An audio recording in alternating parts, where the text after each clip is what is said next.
Welcome back, fellow Scrubs. This is Mark the Wiz, back with Pocket Fighter EX today. Pocket Fighter EX is a community-based game not affiliated with Capcom or SNK. It's a free fan game, by the fans, for the fans, and hope this works! Oh, I forgot to track those. Well, that's typical. We're still using the weird double instance of XSplit bypass because the video capture card is toast. However, I'm happy to report there has been one been ordered and it is on the way, and we should see it probably next week. See, here's the thing. Just a little announcement. Wait, that's not the... Oh, didn't mean to change the color. I was gonna say that's not the calendar. Here, normally, you do stuff on July 4th for July 4th, but because of potential weather complications, the family get-together has been moved to Friday. Unfortunately, that knocks out the Friday stream for us. But, I mean, it is what it is. That's alright. So we will not have stream on Friday this week, unfortunately, but we will get Thursday. The thing's supposed to be here by Thursday. If it's in, maybe I can plug it in and we can have better visual next time. But until that point, we'll see. If not, then I guess it'll roll over to Sunday, and we'll see what happens. Which would be fitting because Sunday's the day that it really died. So. Yeah, anyway, I changed a few audio things. If anything sounds weird or anything sounds broken, give me a shout and I will attempt to fix it and we'll go from there. But everything should be okay from this point forward. Put the other mouse over there. Okay, we're finishing Ken up today. Let's get into that. I'm going to get Pure Ref open so I can see. Oh, I can just open from here. It'll be easy.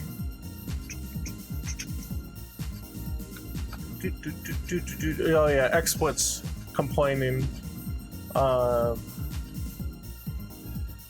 it's only doing 720 and it's complaining. Cause I've got I was opening Unity as the countdown was going on, and XSplit was just screaming because Unity was trying to open and sucking all the CPU out. This is why I stopped streaming from the actual desktop itself, because compiling games and stuff, with XSplit, they just compete for the CPU and they just go apeshit. It's not good. So let's see. Right now I've got the desktop is sending the video to the stream computer, which is sending the video to you guys. If you're curious as to how I'm streaming without a video capture card at the moment. Unfortunately, it doesn't work too well for console games and such. But right now we're playing Hollow Knight on Sundays, so it's still doable, I guess. Although it did cause some frame drops, unfortunately, in the game. Okay. I think last time we completed the outline and then I had food poisoning and then I had to go. So we're gonna pick back up from that point and then see what we can do. Wonder why the bottom's cut off so much. Oh, it goes right to the bottom. That's why. That's alright, there's nothing wrong with that. As long as we have the anchor guides here, we're okay. In fact, I can, just for my own sanity, I'm going to increase the size here of the canvas. And then there, that's a little better. Now we can get into shading, which will be should be fun. So we've got our flats here. I'm going to duplicate this, so that if we screw something up, we'll have a backup. So the thing here is I'm actually going to remove, load default palette here first. I'm going to actually remove the, is that right?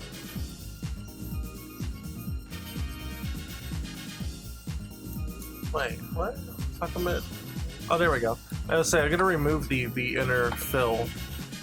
And the reason for that is because I'm going to activate the original color here.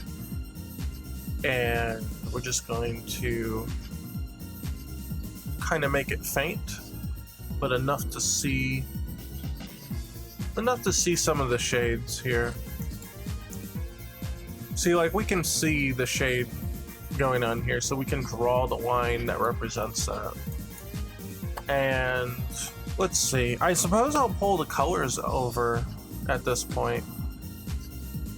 So Purif will have to sit back for a second.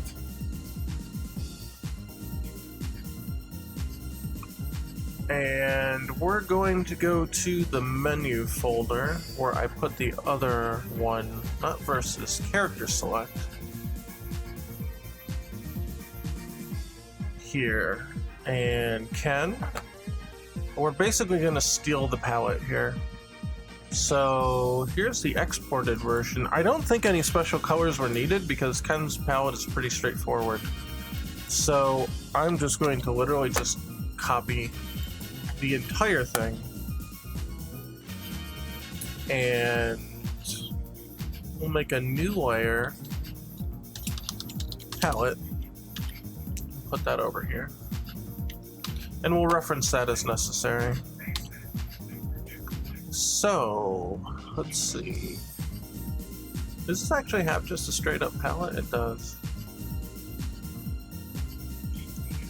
You know what? This is kind of stupid, but this should just kind of work. Oh shit, that's really big. Wonder why it's so large. Palette pilfering, yeah, kind of. But yeah, if I do it like this, yeah, there we go. That's pretty all right. We can just put it up like that, and then we'll have both of the images here, and I'll just grab it. That works. I like that. So first things first, the outline color. So we're on shades here. The outline color. Well, let's make sure that's actually working. Yeah, it's filling the entire thing. We'll do that. I'm not getting the echo anymore, right? Please tell me the echo's gone. I worked all night trying to fix. I assume it's okay because you haven't said anything.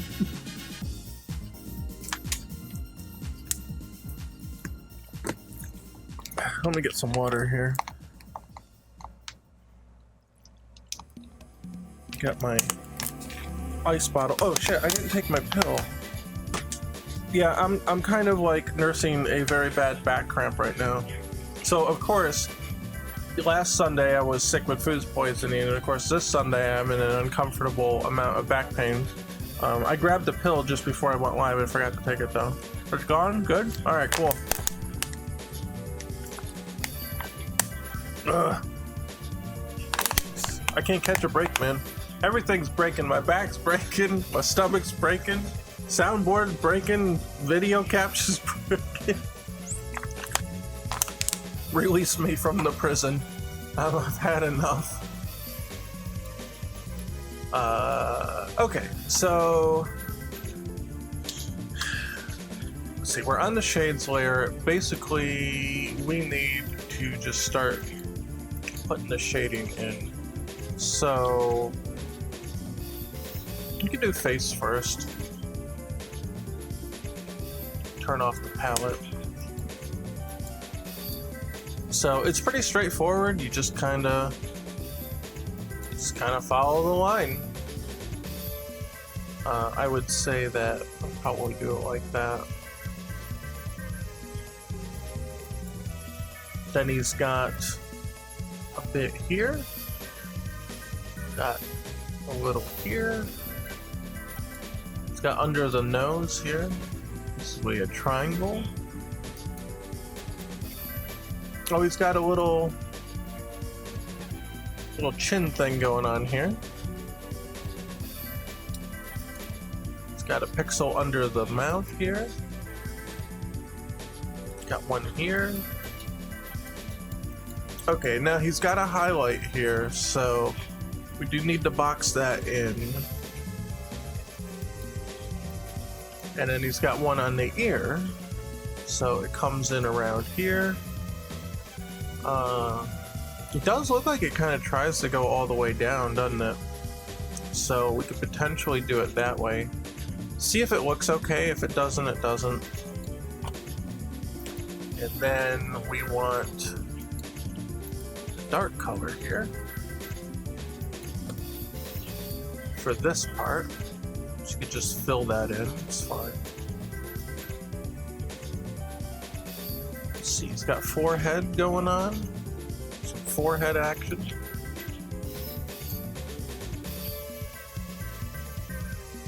There. It's pretty simple angle there. I like it.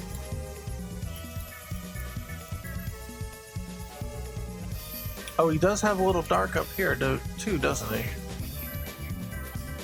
Right here. So we'll do that. Well, I guess we can get the eyes. So go back to the palette. Pilfer the eye colors. Well, I guess we're really only doing the shade right now. Although the eyes are so simple, I could probably just do it all in one shot. It's got kind of a... Yeah, I feel like that's probably the way to go. I don't think... Yeah, I think that might be the way to go. We can get the inner eye, which again, the detail's so small, I don't feel like I need to do anything necessarily with like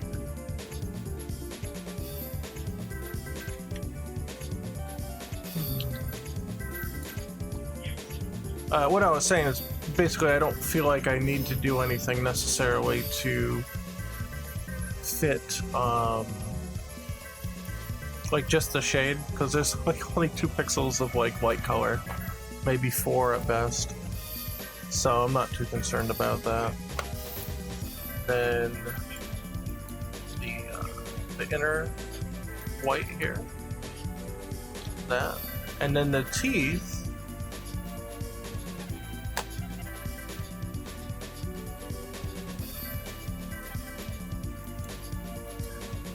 Take a look at that. It's pretty straightforward.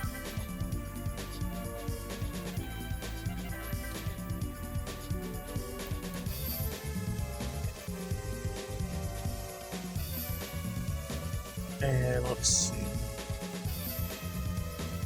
So it would be something like that. I don't know, or that. It's hard to say. Let me just fill it in. Get kind of a look on it.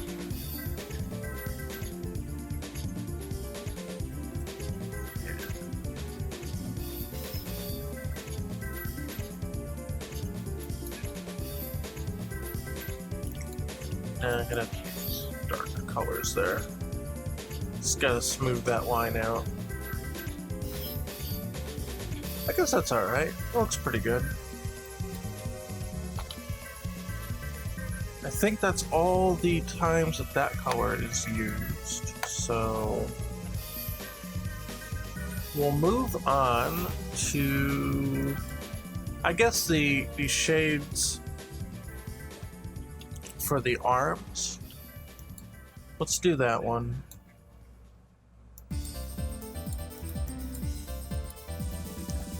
These ones I usually have to be a little more interpretive with to get some of the shapes that are necessary here.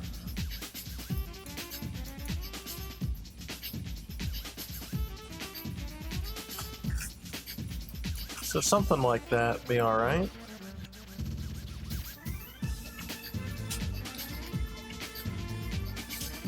Something like that. Let's see, does it employ the darker shade? It does not look like it does, so we're okay there until it's time to anti-alias.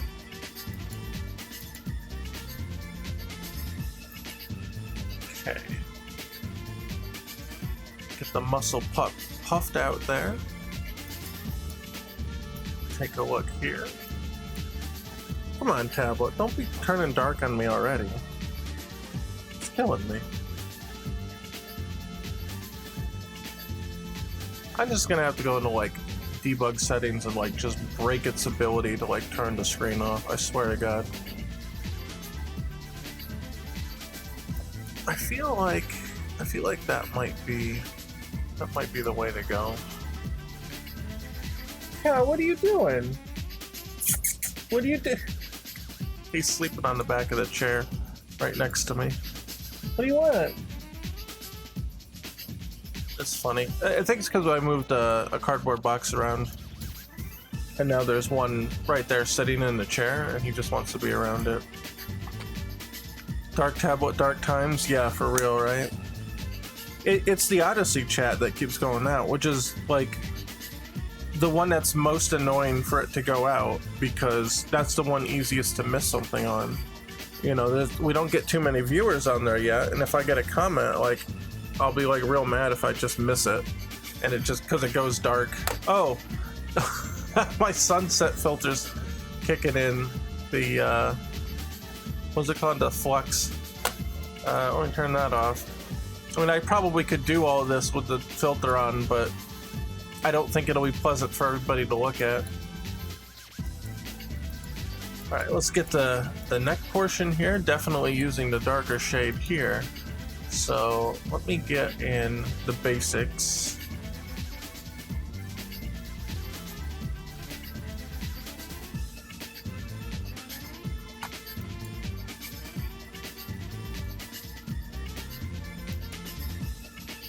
Okay.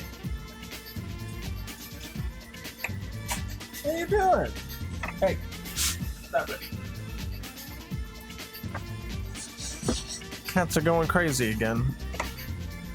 Hey, I know I'm late, but congratulations on appearing on Button Check. Yeah, that was a nice surprise. It was the Waffle House tweet. Yeah, so if you don't know what Button Check is kind of like how do I want to put it? I won't say it's necessarily like a news show, but it kind of is. It's kind of like an FGC news show. So things that are going on, they'll comment on. And the name derives from in tournament. When you go to play a set with someone, you do what's called a button check. Especially in the older games, they don't have the button configuration on the menu. And so you would set your buttons and then you'd start a round, but you would just check to see if the buttons were okay, if they were set the way that you wanted them to be set. And then the real match would begin after that. So it's a good name. It's a good name for it, for sure. Anyway, I watch it frequently. I do enjoy it. And then I saw at the end, well, I saw in the title, it said something about Pocket Fighter, and I'm like, no way, there's no way that it's talking about Pocket Fighter EX. It's got to be talking about like, you know, like the upcoming collection or something, or somebody made a meme or something. But no, it was me. I was like, damn, that's pretty cool, actually. I was very happy with that. That was very nice. It was a good surprise there. It definitely was a surprise. Let's see. Yeah, I was looking at my subscription box and I'm like, Pocket Fighter. I'm like, what are we talking about? It was me. It was a scrub made meme. Yeah, I just threw that thing in real quick too. But as we discussed last time, I think there's actual real merit to that kind of stage. I think we can do a lot of like funny cameos and stuff to have just like a diner stage. You know, it doesn't have to be the Waffle House, you know. I think LD said you could name it Pancake, or not Pancake Hut, but Waffle Hut. I said Pancake Hut. He said Waffle Hut. And I agree. I think that would be a funny little nod to it, right? So we might just do that at some point. You know, we've got other pressing things to pixel, but for now, it sounds like a good idea. Okay, let's get the palette.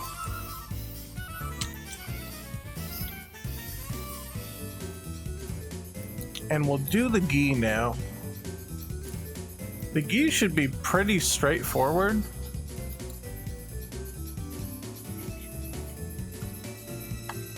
Do I have? Yeah, okay, that's the right color.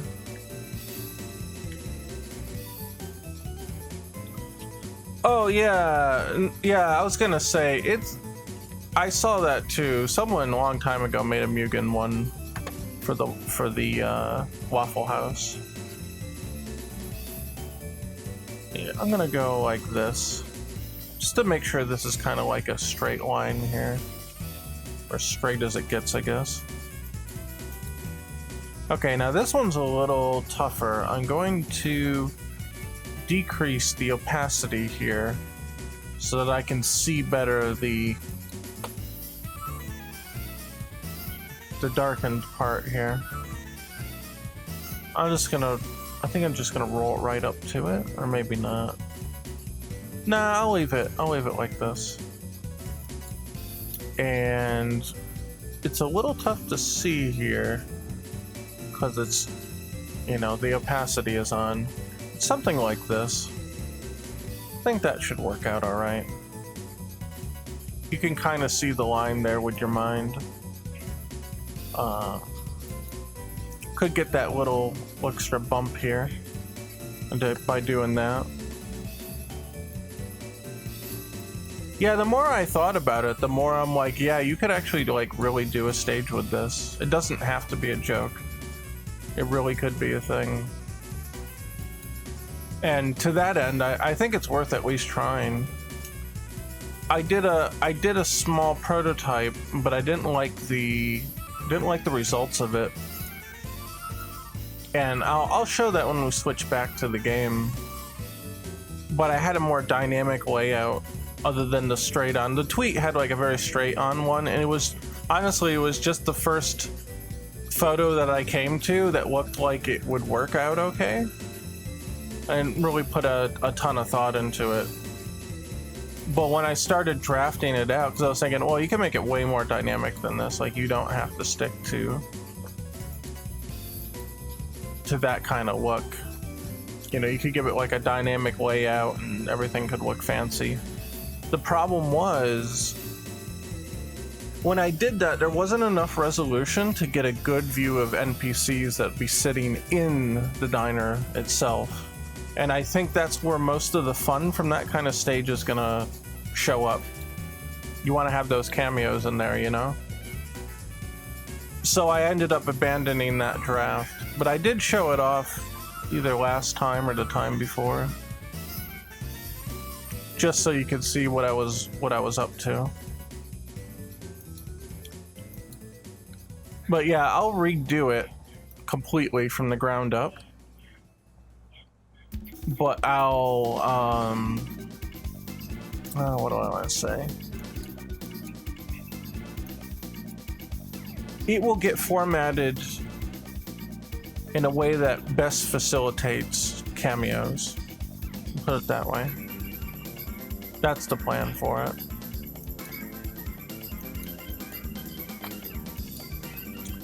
Okay.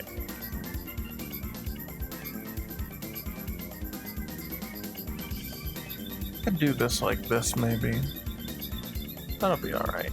Either that or that.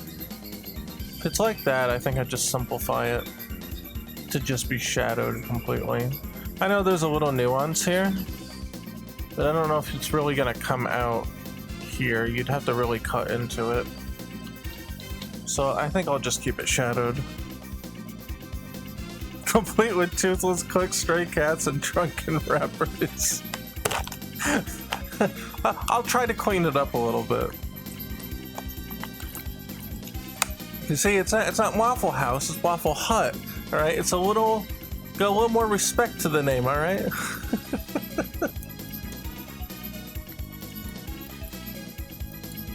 Oh, let's take the guides off here so I can see below. This looks pretty standard.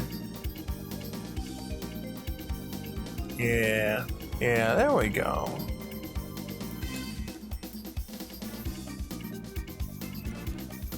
Do it like that. Basically there. There. Seems pretty alright.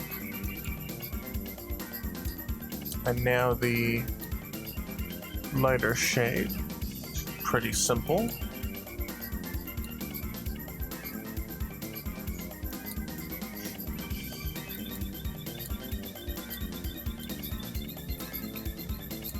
Alright, is that it for the gi? It looks like it. So the belt doesn't have any shading, it's the gloves now. Oh, the hair too, but I guess we'll do gloves next. What you could do is make it like the Marvel vs. Capcom 1 sauna stage, where you start in a Waffle House and you can break through the wall with a super and fight outside. Oh, well, you're inside at first and then you break outside?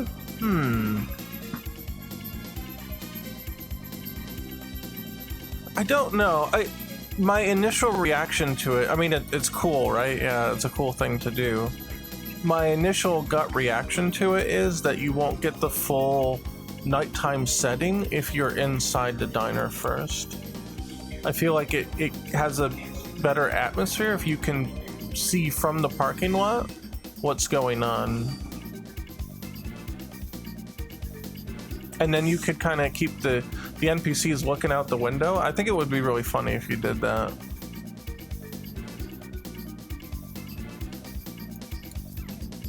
I think it would be funnier if you could break into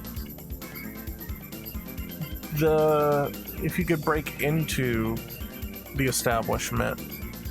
But I'm not sure the flow of that. I'm not sure how it would work.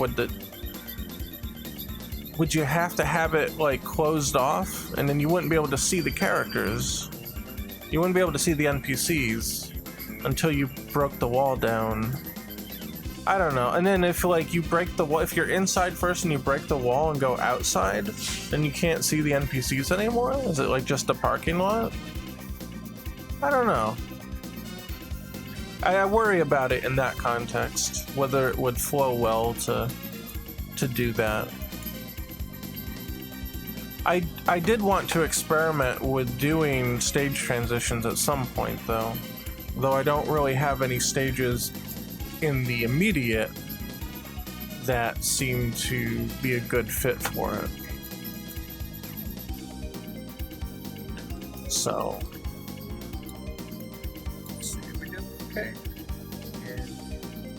Yeah, the video feed from the desktop to the stream computer is lagging a little, but that's alright.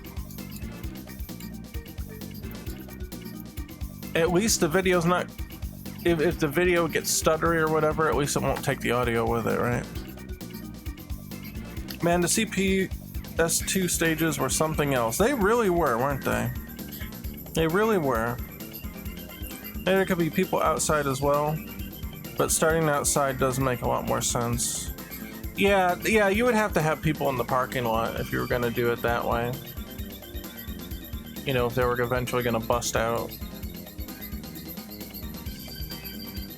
Yeah, you'd have to do it that way. If you bust out to the parking lot and like nobody's there, that would suck. People wouldn't like that very much. It'd be a little anticlimactic, right?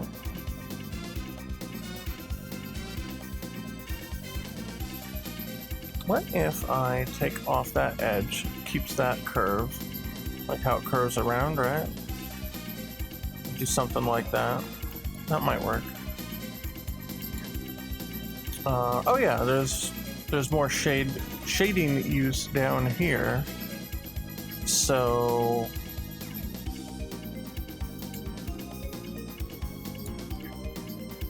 nah, I don't think so with that part. Do something like that. And then here kind of just leads up into here. Yeah, I think that'll work. That looks pretty good.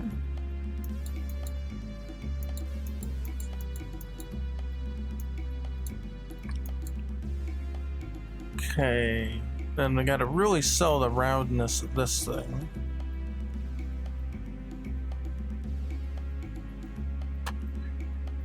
I guess it goes all the way.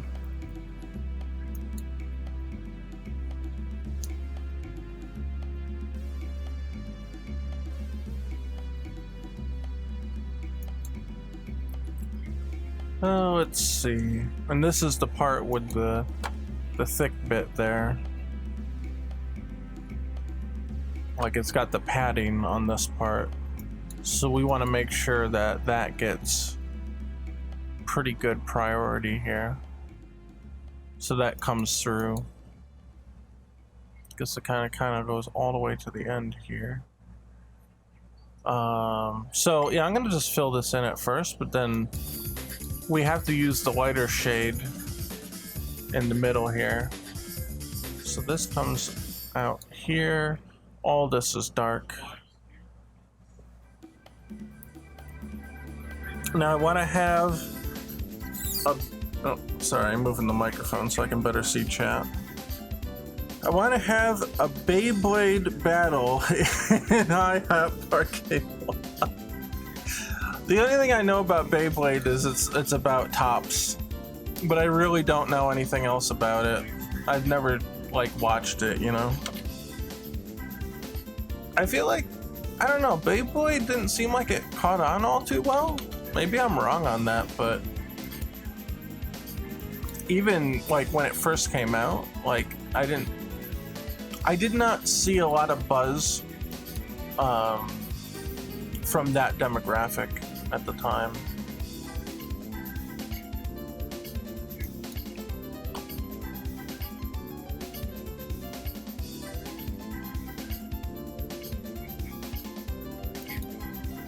Now, I can bolster this up just to keep the thickness down here. I think that might be the right call.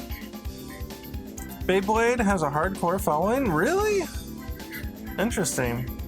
Not on more than you might think. I guess so, then.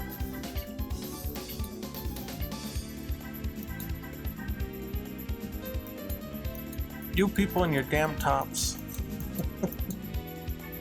Okay, and we did the right one already. I think the left one's good. Looks like that should work. And now the hair. I thought it was the stupidest idea ever until I got one. I can understand the allure of it. You know. You can just, well, what's the catchphrase, right? Let her rip? Is that what it is? Or let it rip?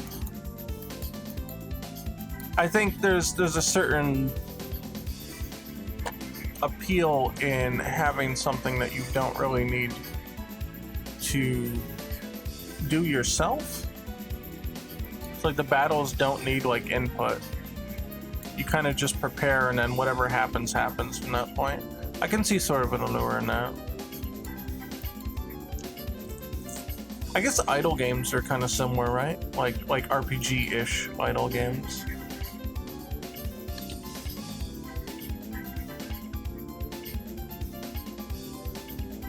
Let's try that. Here.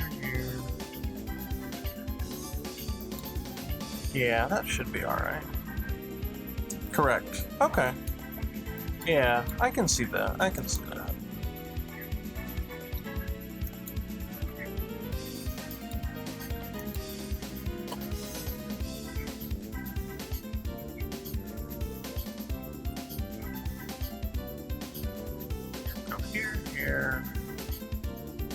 But up here, it gets the shape across pretty alright.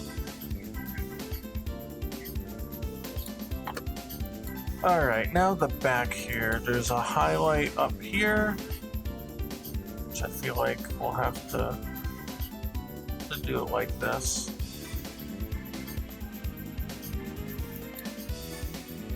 And a highlight on the back of the head. It just starts here at the bend and it kind of goes down, so maybe something like this.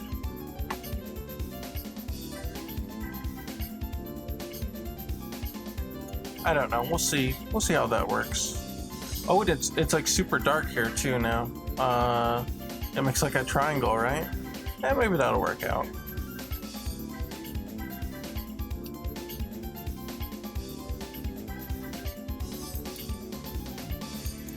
Yeah, I had to exaggerate it to kind of get the slope, but I don't know. Maybe it should just go down. Oh, we'll see. See how it ends up.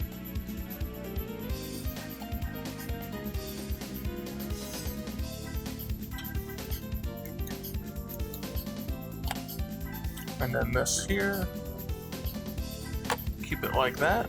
That should be all right. Do that like that. Oh, I see. Yeah, oh, maybe like that would be better. It was cutting into the zone for the other line there. Is that it?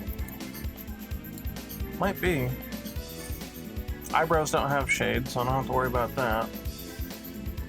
I think I got everything, so let's take out the original. Wait, no, what? Oh, the line was on.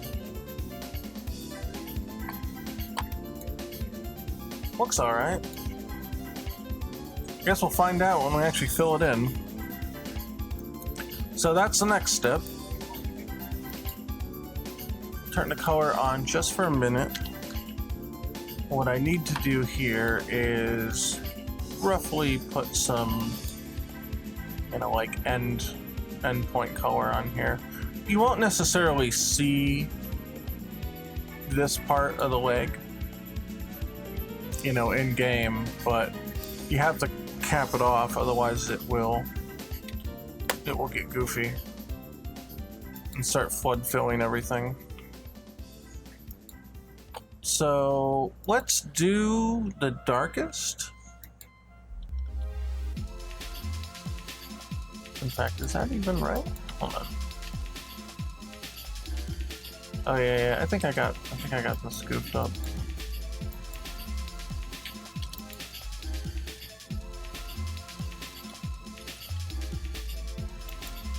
This is the wrong color.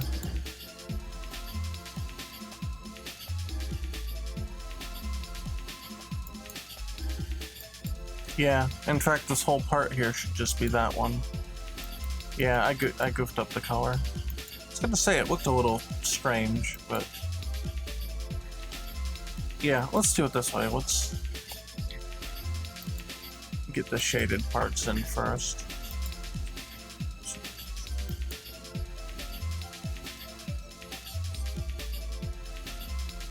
And we'll worry about anti-aliasing and all that stuff later. Yeah, okay, that looks a bit more what I expected. And then we'll clean up anything that looks goofy. Alright, I'm pretty sure, yeah, that one's a highlight. Put that there.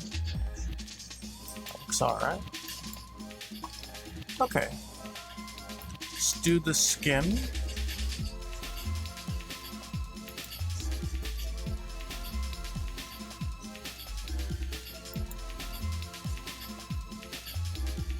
Okay. Got that. Looks alright.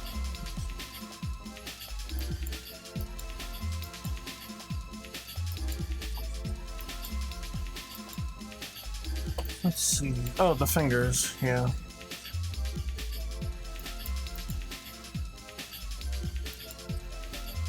Then these are on the inside there. Okay. Got that. That.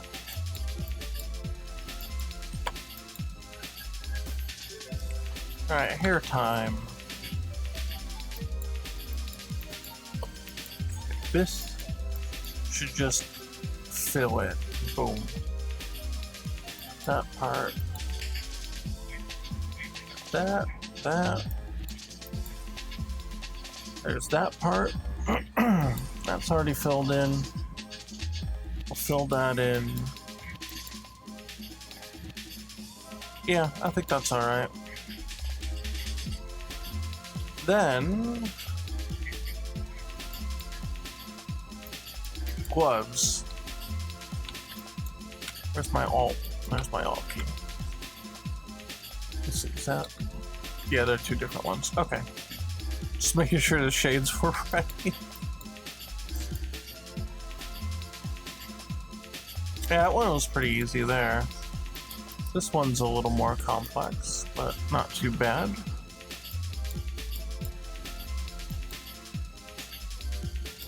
Oh wait, no, that's bright there. So this one gets filled in. And that looks okay. So that's it for that. Okay.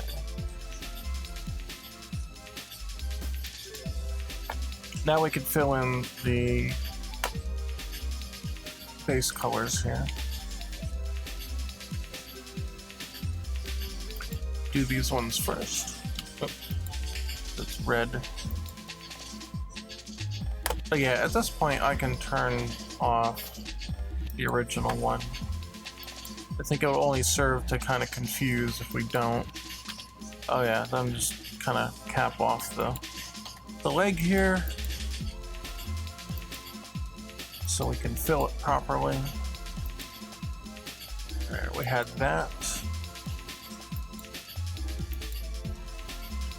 Okay, then skin color.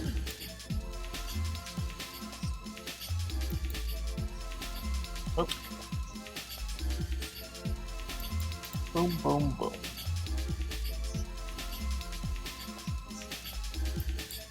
Oh, this one wasn't one of them. That's not part of the finger here. Alright, get that. Little highlights on the face, the forehead. I think that's it for that one.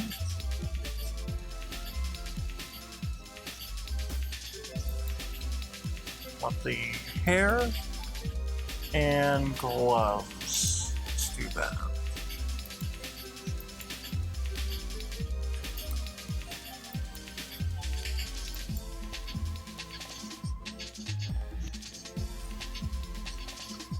There. Looks pretty cool. And gloves.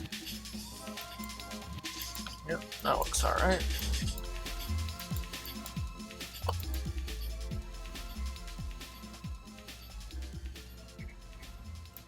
How about that?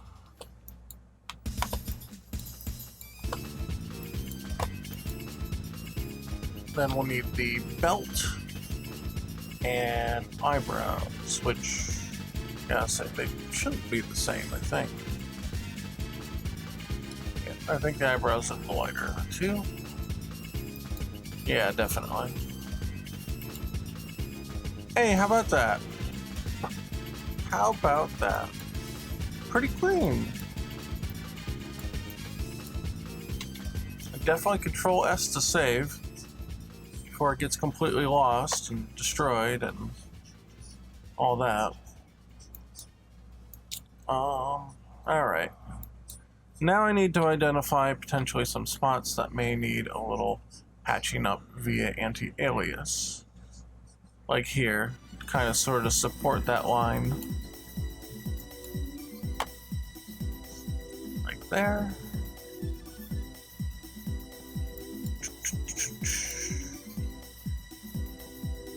Less than an hour. All I did was shade it.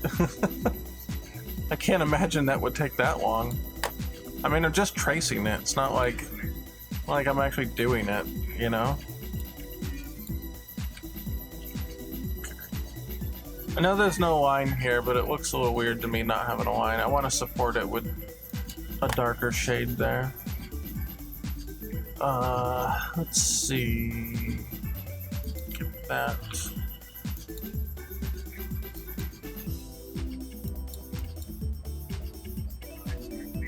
That looks alright.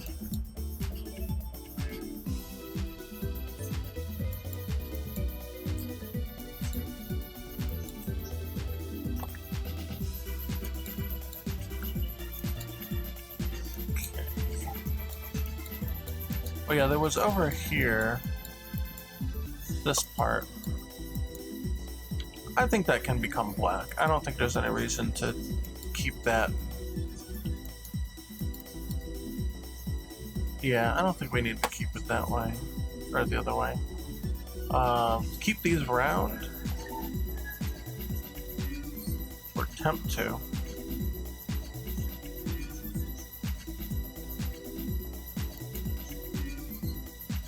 I think those are okay.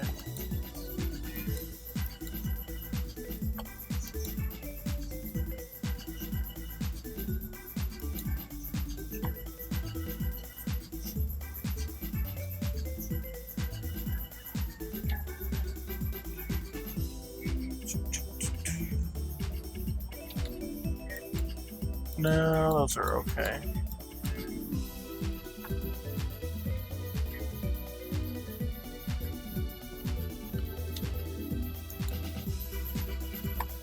Really isn't that much to fiddle with, I think.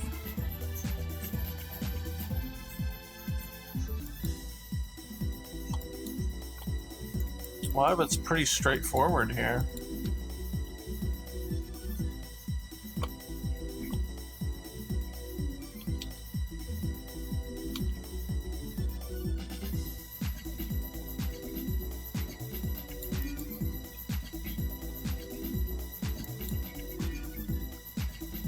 Yeah, I would do... This one's tough.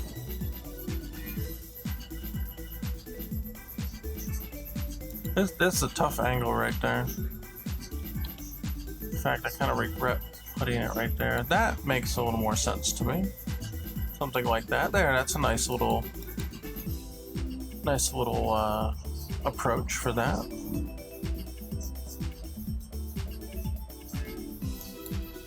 That. Oh, this part definitely needs it here.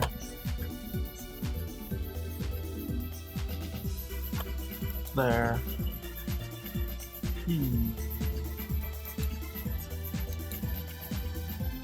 You've been very kind to me, Larry, with these lines. Very, very kind. They're coming out much easier than I would have anticipated.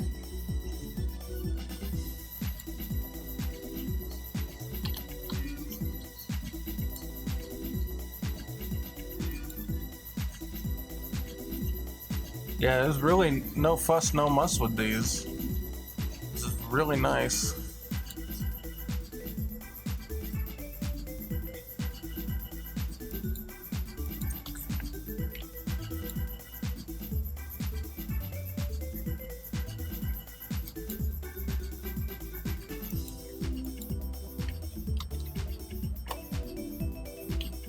I feel like that's gotta be sharper there. Yeah, that looks way better. Alright. Figured he'd cut you some slack. Yeah. It's my campaign against anti-aliasing. Yeah, I was gonna say, I really haven't had to employ it very much, which has been nice. It's not like I like to bomb the whole thing with it. In some cases, it makes sense, for sure.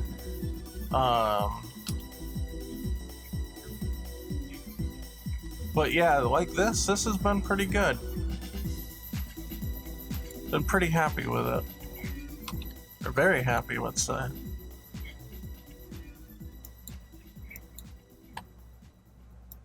Yeah, anti-aliasing works good when you need to do something non-standard. You know, by that I mean, like, you know, if you have this kind of line, that's fine, but if you have, like, I don't know, like that, I guess these are all kind of, like, something like this. If you have a line like this,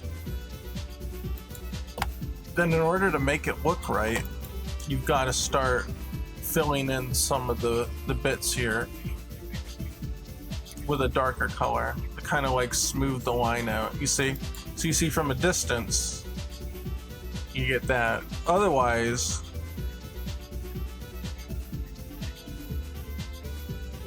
oh, hold on.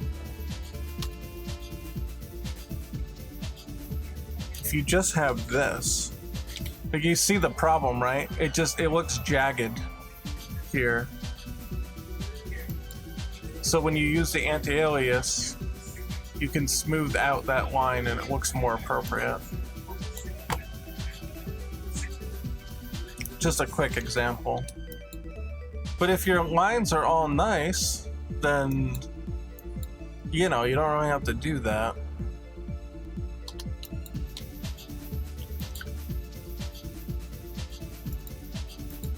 And for the most part here, there's really no problem.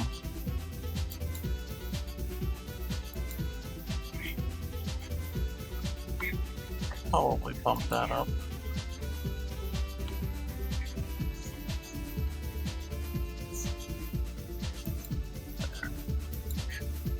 You can also use it to thicken lines too, without adding a whole extra same color pixel.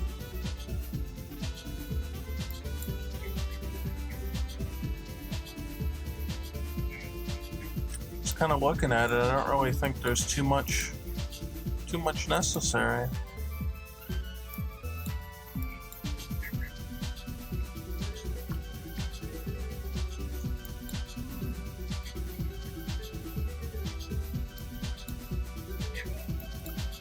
Yeah, I think we're pretty good.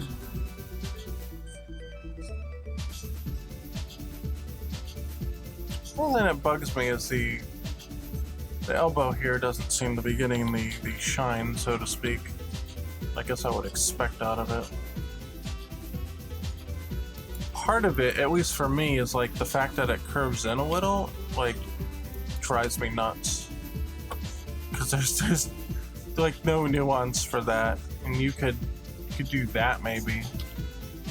But I don't know if that really works out. And it just looks really noticeable that it's a line of, I don't know. If you go with a lighter one, I guess that's less noticeable. But without just like wholesale bumping the elbow explicitly out, which just kind of doesn't seem to work out too well. It's really hard to make that look right.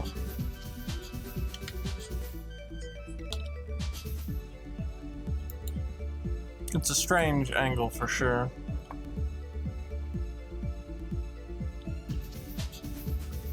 Kind of makes you want to do a 45, but I don't know if that really tracks. Need shiny elbows.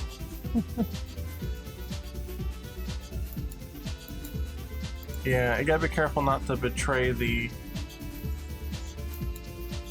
whole shape here. I feel like I've strayed too far from the whole thing, so I'm gonna just put it back.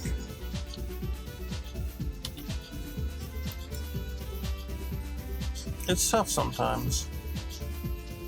It really is.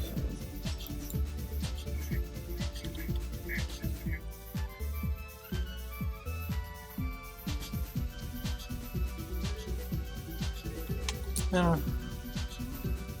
I guess it's alright for now. Okay. I mean, that's pretty much it, I guess. Does anything look weird or off or whatever?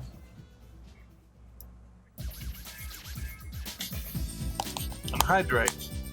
Get your water bottle. I know I need it. Amber got a last-minute pizza for dinner, and of course, you know, the test it. Oh, like in the game? Sure. Yeah. Of course, pizza's kind of salty, so. Okay. We need now to. Let me think for a moment.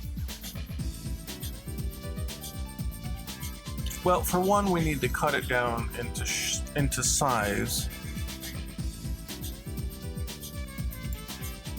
So we'll pull it in like that. I'm going to save it. Nah, that's fine. We'll save it just like this. That's alright. Save it like this. Basically, the original layers will go away, and we'll have a background of gray. Let's see, the guides are here.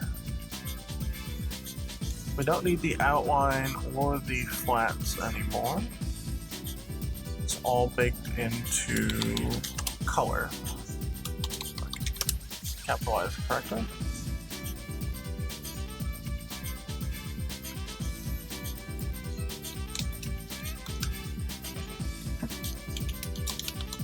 I'm gonna call this one formatted. It's fine. And then what we need to do, we need to export the what was that chime?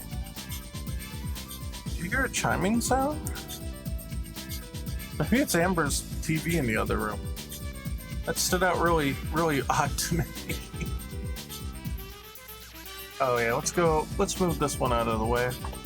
Let's go back to the menu folder.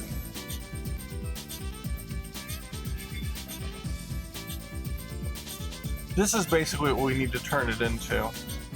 But I want to make sure that we have the right colors here. So, oh, index, that's what I called it. Yeah, that looks alright. I have to save this, so save palette. And can character portrait or character select portrait palette. I don't believe any additional item or indexes are needed here. So we should be able to just wholesale import this. Oh, yeah, actually before that, make sure we don't have any stray pixels. Yeah, looks like everything's fine. Okay.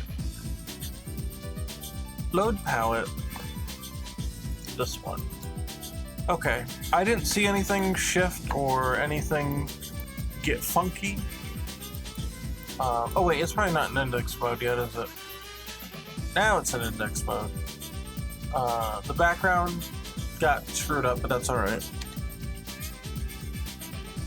In fact, we can just get rid of the background. Guides are still here, okay. Save. And now it's...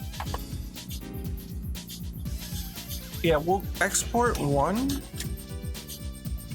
Oh, not that. What was? Control Shift Alt S? Yeah.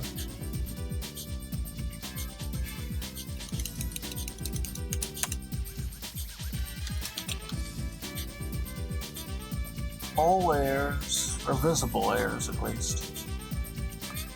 We don't have the palette for use in the example in-game just yet. And we also have to do the guides first. So, okay. Sure, you gotta minimize here. Alright, here we are here. And we will load... Did I make a library for it? I probably didn't. Okay. Fighters. Oh, menus, right? No, I don't think I actually made... I don't think I made anything specific for it. I just put it here. Here we are. This is the example.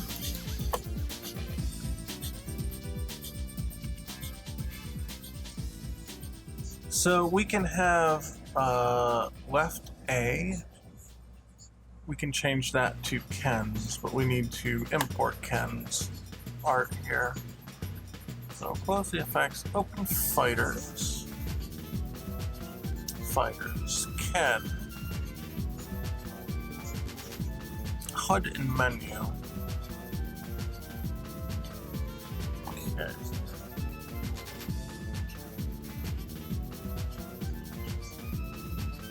Yeah? Can we just... Yes? No?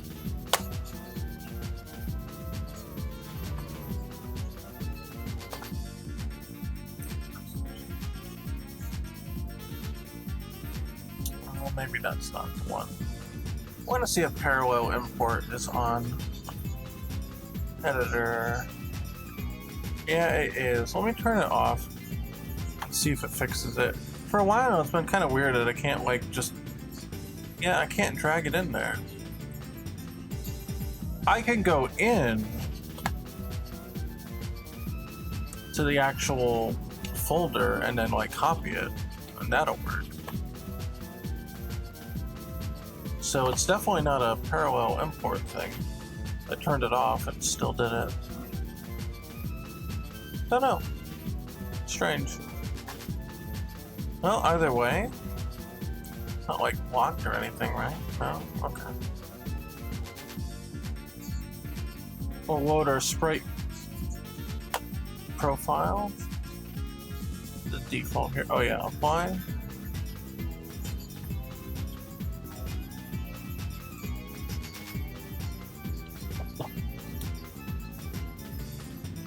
Oh, man, it's taking a minute. There we go. So we expected our alignment to be here. We may adjust this a little bit.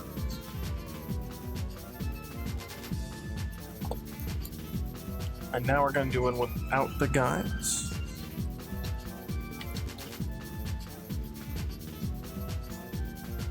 The guides were just there so that we could get the alignment correct. Oh, you know what? I should have left them on because they tell me where the head should be up on top.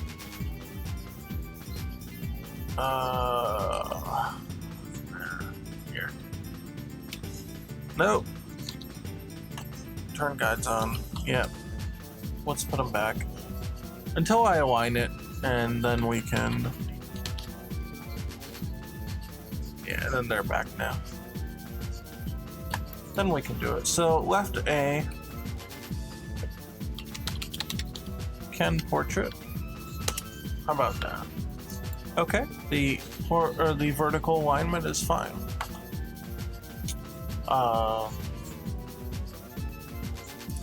So, Larry, I feel like it needs to get pushed back a little bit. What do you think?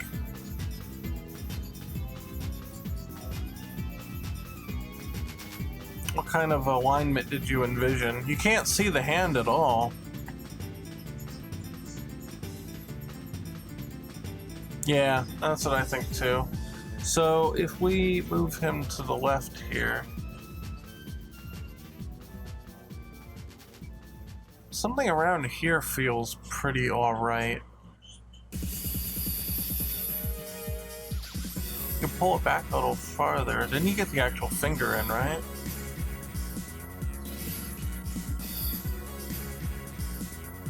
So that's what? That's 0.88. That's 9 pixels to the left. Potentially go to 8 pixels. Hand is not intended. A little thumb is okay, but the hand is not intended as a whole. Okay, yeah, I see what you mean. Yeah. Thumb's alright. Yeah.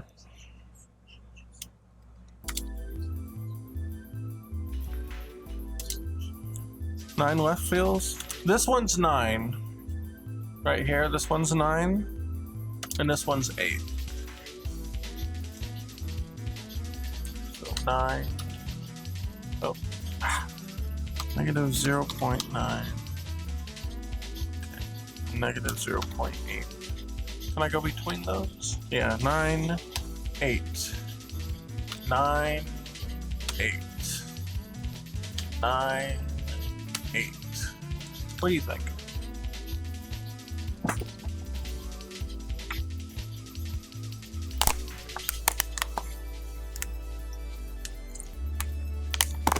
I feel like the optometrist here.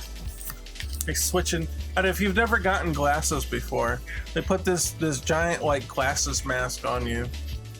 It's this big metal like mask, but it has all these different lenses in it, and he flips back and forth the different lenses and asks you to like look at the letters on the wall to see if they get clearer. 9 has more breathing room. Fair enough. 9 it is. And then he flips between them and he's like, this one or that one? This one or that one? And this one.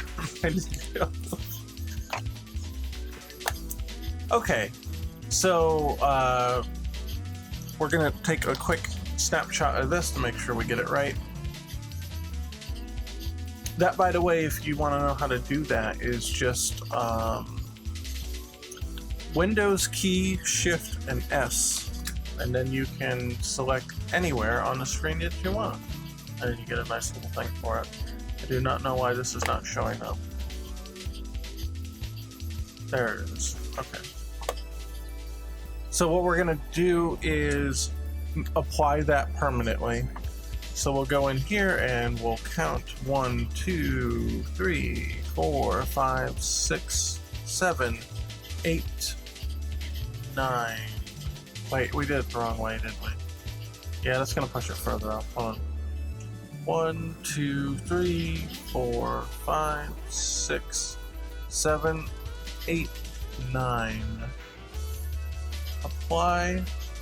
Now this one will should look screwed up, but if we take out the offset, and there it is, we got it. For me, testing for glasses was like switching between standard def and high def. Oh, for sure, yeah. The difference can be quite measurable, quite significant. I just got a new pair myself a few months back, I guess at this point. And it didn't feel like much change, but it was enough to get a new set, and sure enough, it was clearer. Yeah, look at that. All right. So now what we need to test is on the right B, we're gonna do chem versus port, and there. So that would be the alignment for both of them. And I'll zoom in here a little bit so we can see it. Yang's theme is the best. I do like it. I almost kind of wonder if maybe it's a little too light in Third Strike. I do like that it was a little heavier in Second Impact. It's not bad though. So this version is refreshing. I can see refreshing being the word that you would use to describe it, yeah. Yeah, look at that. I think chem fits pretty good in both the slim and the bigger one. I think it works. So let's swap them. We'll put this one back to Ryu.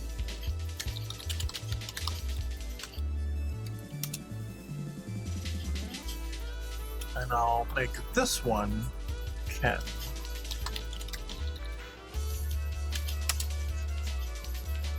Make this one Ken as well.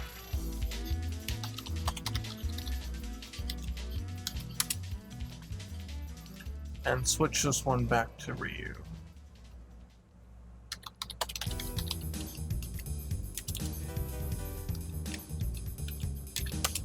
There.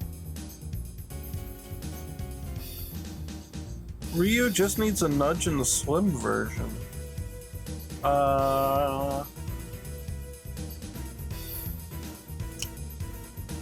You want him to nudge toward the back, I imagine? I was hoping to get their alignment in a way that you didn't have to change it per each one.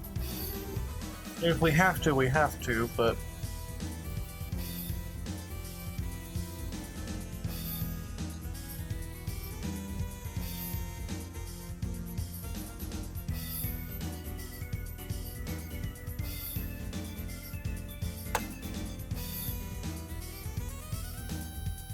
Let's see. 0.1? Oh, that's... Oh, he's flipped, so it's gonna be negative. Negative 0.1. Yes, towards the back to get more face. Yeah.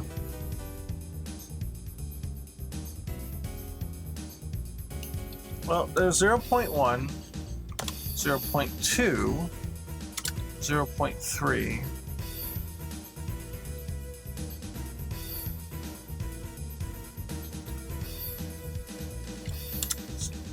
Two, one, I think 3 makes the most sense. Then you can see the whole nose at least.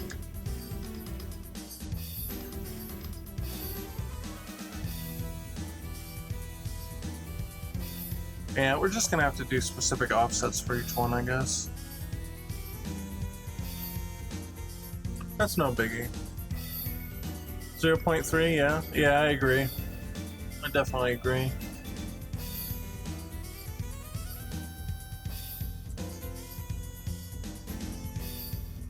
It's gonna be 3v3 like KOF in specific order. You just pick who goes first, second, and third. So not like Marvel, where you have all 3 that can tag in. This is like King of Fighters, like CBS 2. I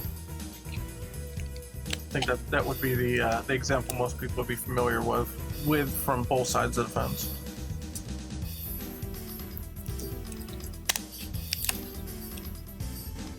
Okay, so I've got to think now.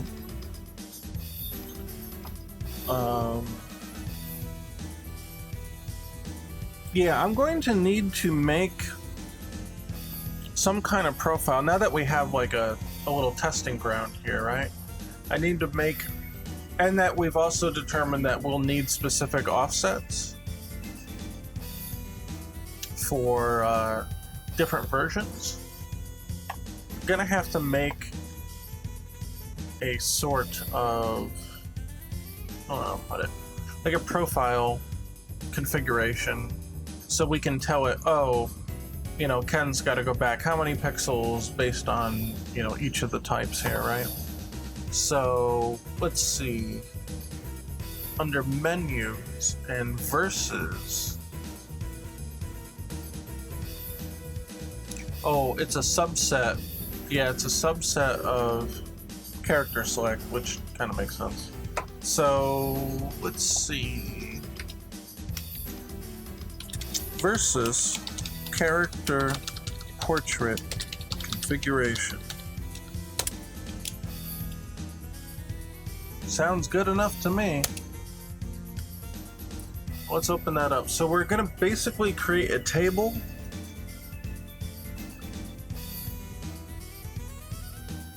of offsets, essentially.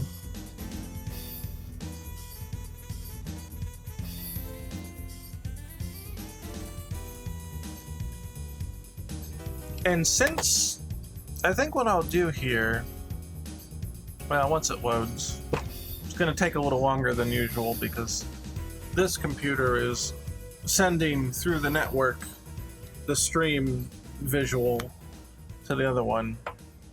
This will be a scriptable object. And take this out. I think what I'm going to do, might be the smartest way here, is we have this mask, right? We have this mask object that I'm waiting for the compiling the scripts. So since we're waiting for compiling the scripts, it would be a great time to tell you all about the Patreon.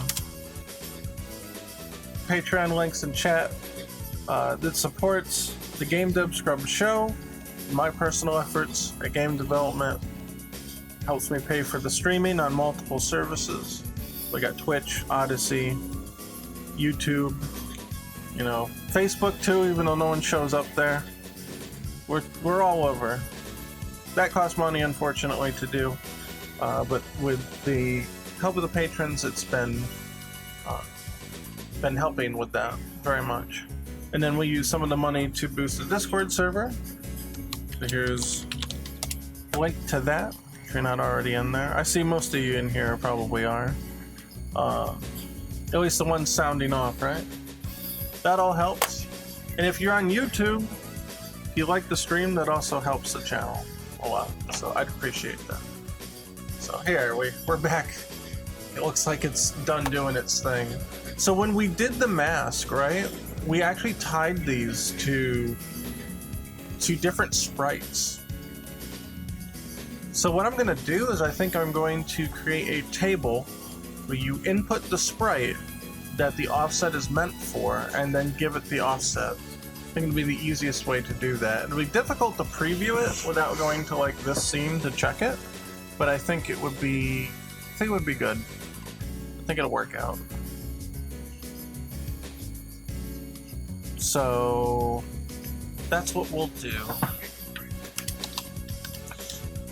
Create asset menu. So just so we can access it. The file name would be new versus character portrait.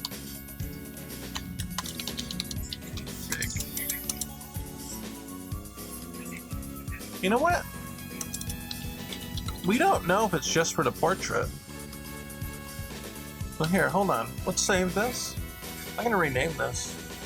We'll just call it versus character configuration. There could be other data in here eventually. So let's do that. Then menu name. Do game menu versus screen,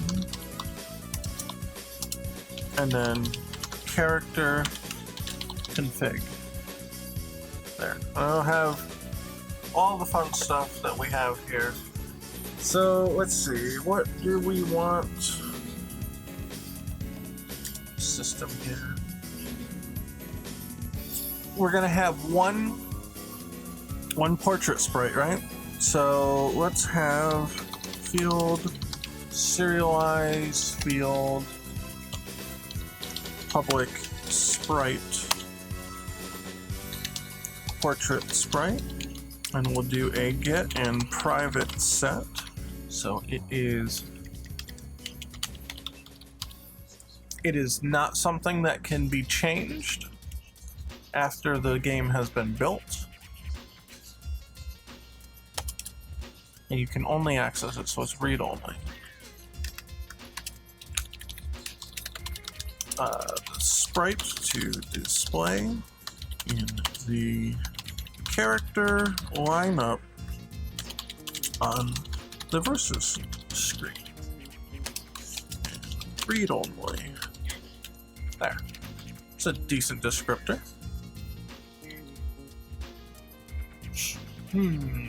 Let's see. And then we want mask offsets, so public struct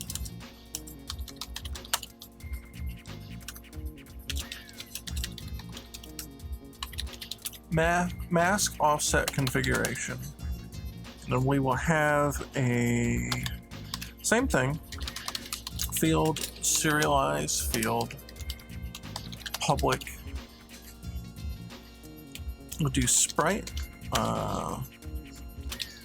mask sprite, mask to apply. I'll just call it mask. And we can only private set, so it is read only. Oh yeah, and we can't give it a default value. Because structs do not allow default values. Then we want another serialized field, and it's going to be a public float. Yeah, I guess that'd be float. Well, it doesn't have to be.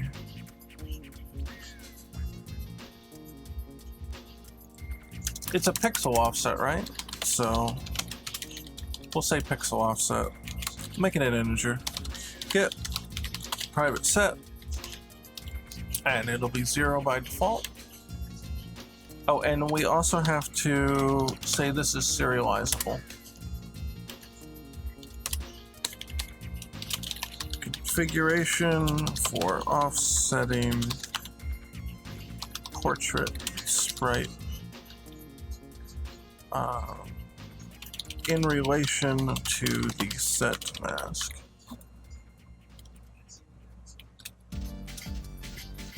Alright, and then we can make a list here.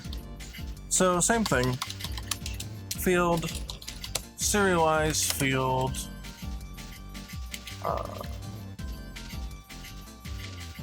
no, actually we don't want to. No, we don't want to do that. We'll do serialize field. We'll just make this private. Private list. Hell, actually, we don't even need to make it a list. It can just be an array. So mask off set, mask offset config array. Mask configs equals new mask config 0. How about that?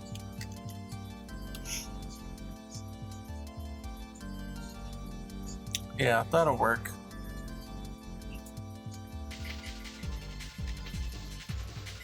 So we need now a public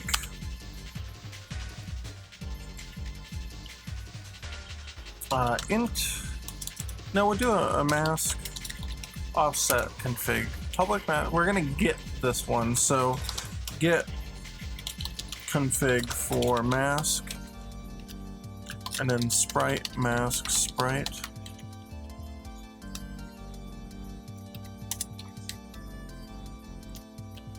Oh, I spelled mask wrong.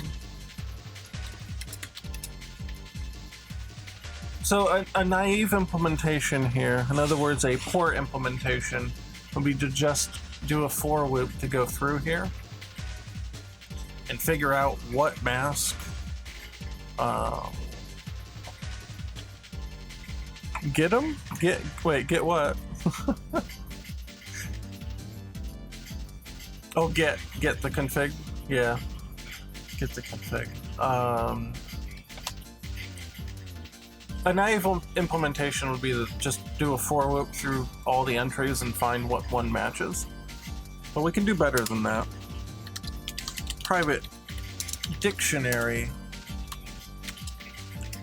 sprite and mask offset config. We can make a table that links the specific sprite to the mask. So mask config dic. Just do it that way. I don't usually write out the whole word dictionary, so just mask config dict for dictionary.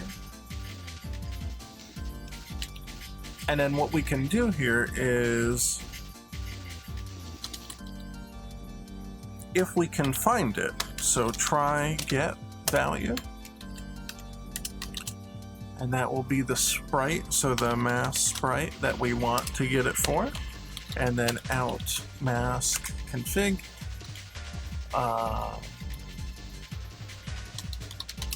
return config. If we did find it, then we can just return the return configuration. If we did not find it, we return a new configuration that is blank. And in fact, I'm going to create a way to tell if it's legitimate or not because of that. So, public static implicit operator bool, and this is what Unity does to give their little shorthand validation things, which is really helpful. I can just do a bool check. You can literally just like put it in an if statement. And let's see here. How do we want to do this?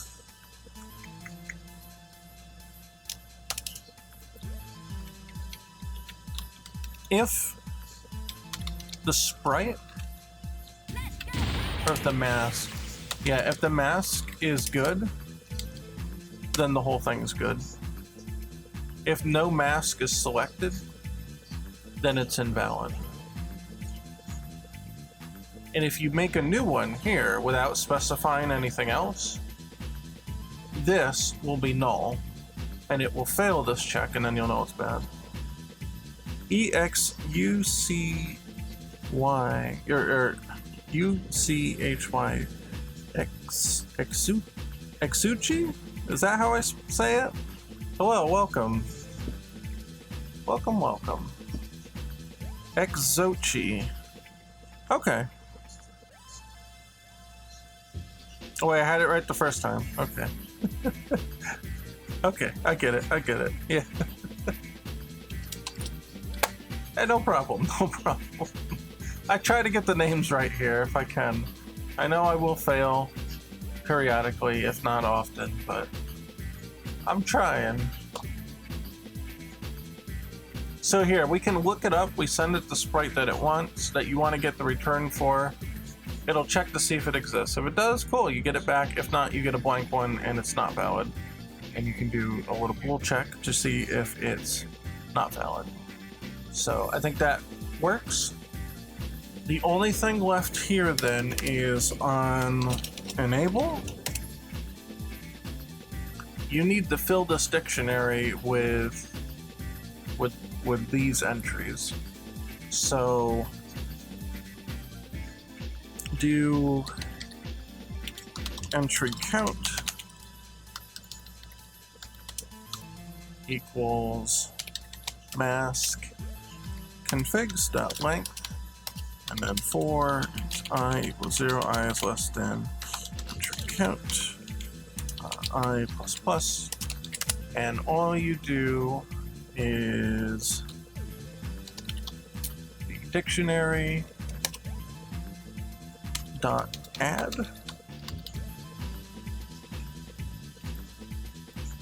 want to add the mask and then add the data itself, and that's it. And in fact, we can take this and make it its own method here. So private void populate dictionary, or instead of populate, populate's fine. And mask config dictionary. We'll do a clear, and the reason we're going to do that is because when we edit it in Unity, we want to call this every time it's been edited. Right? Yeah, it's C#. Yeah, working in C#. We're doing the good old Unity here. So let's do on validate, and we'll just populate dictionary and on validate.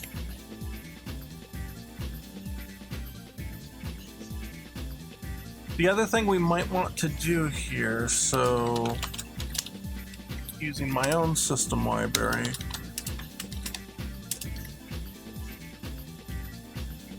I'll use my logging system here. Then, is there a triad? There is. Okay, and I'm assuming that, yeah, if this fails, it'll probably be because there's, like, it's already in there. I don't know if this will throw an exception if it can't. Hey, let's just do it this way. Instead of doing a triad, let's say if it already contains it, contains key.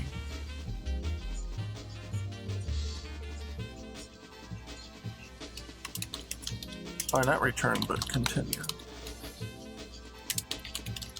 Already added, and oh, log an error. That's a pretty big deal. We'll log an error. Okay, send this, and then name of populate dictionary. There was a duplicate entry for sprite mask, and then we'll just supply the mask here. Of course, this will only show up in the editor.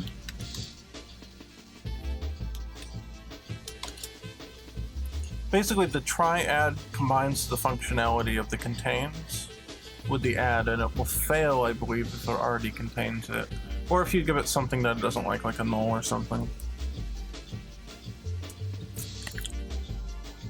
I'm pretty sure keys can't be null. I think it will have a fit about that.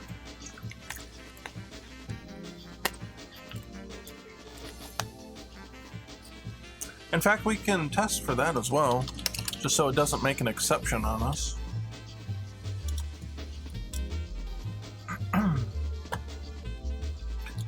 Actually, we made a whole validation check here. We could just check if it's just not good.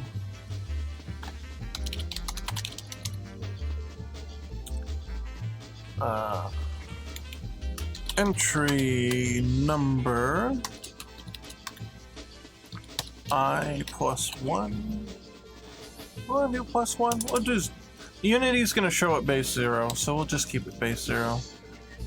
Entry number 1 or number whatever is an invalid entry and it was skipped.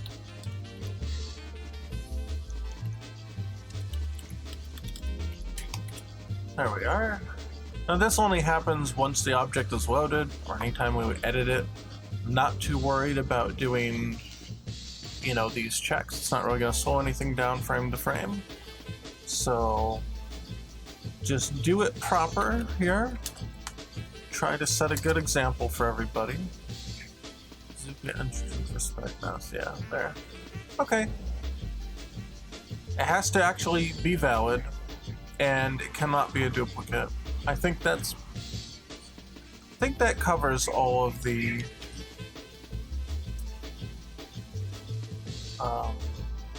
situations here. So on enable, we want to populate dictionary, and then on disable, mask dictionary dot clear, and we'll get rid of it. So this, whenever the scriptable object is loaded, it at least has one instance. It will run this. And when all the instances are gone, it will clear this. This may technically be redundant, but I feel better having it here. And that looks pretty alright. So, barring any sort of like fancy UI or whatever, I think this should be pretty sufficient. It'll be pretty alright here.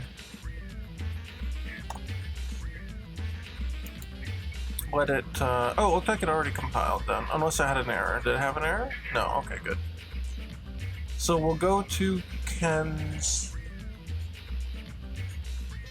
HUD and menu, and then we'll go to game, menus, oh, I said menu here. We'll change that quick, that's fine. The other ones are grouped under menus. It's grouped under menus. So we'll keep them together. We wait 8 years for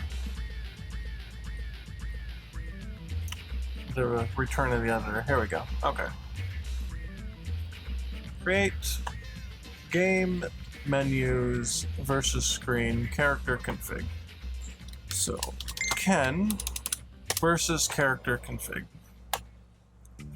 So we want the portrait sprite right here, and we want the configurations. So we said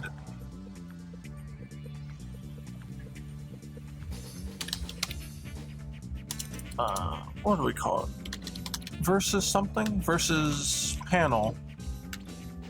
So the smaller one is the one we had to offset, I believe. No, that one's 0. Oh, we did a basic offset for Ken, which, oh no, here's the art. 0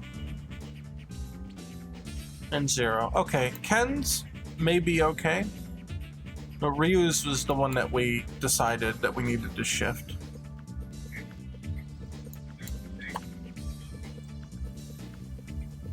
Okay.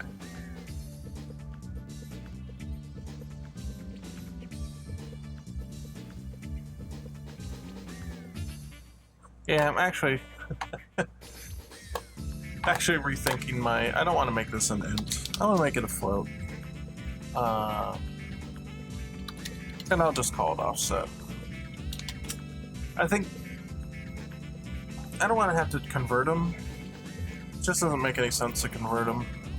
So offset in Unity units for the portrait graphic.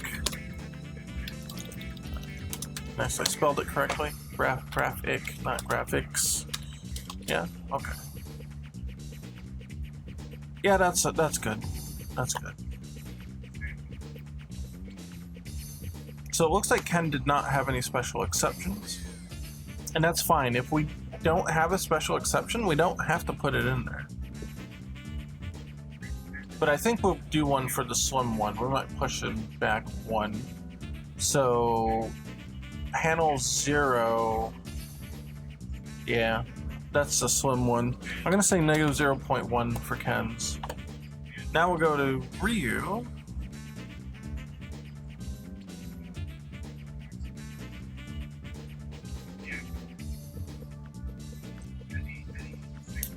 Oh yeah, HUD menu. So game, menus versus screen, character portrait. Ryu versus character config. Put its portrait in. And this one, I'm assuming, is no change, yeah. And this one here, we said was negative 0.3. So let's go back to the versus config. And take the slim versus panel, this one, and add the negative 0.3. Now, obviously, none of this is functional yet.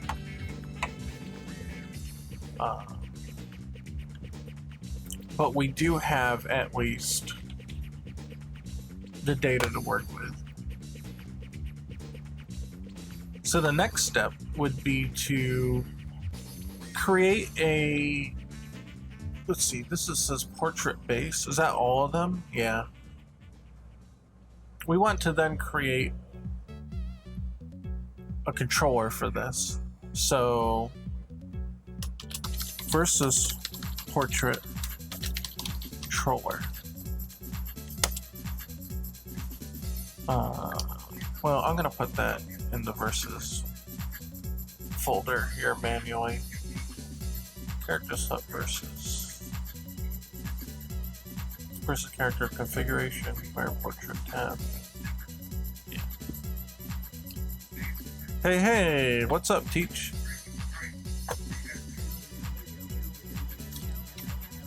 Let's see.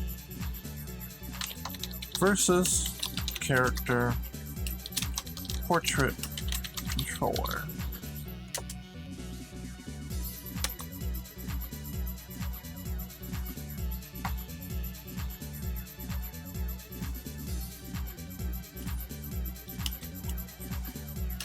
Make it a plus.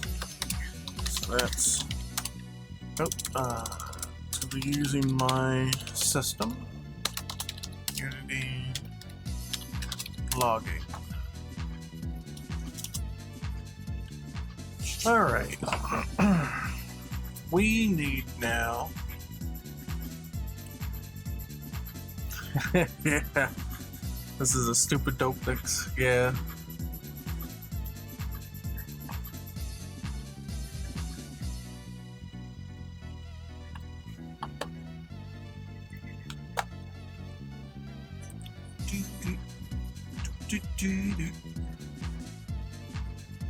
We're gonna need references to the mask. So what is this called? Sprite mask. Okay.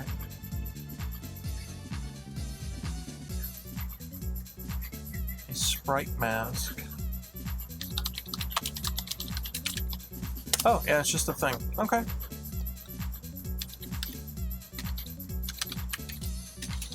So we'll do a serialized field on this, and we will hide it in the inspector. Well, we'll hide it after. Make sure it works first, right?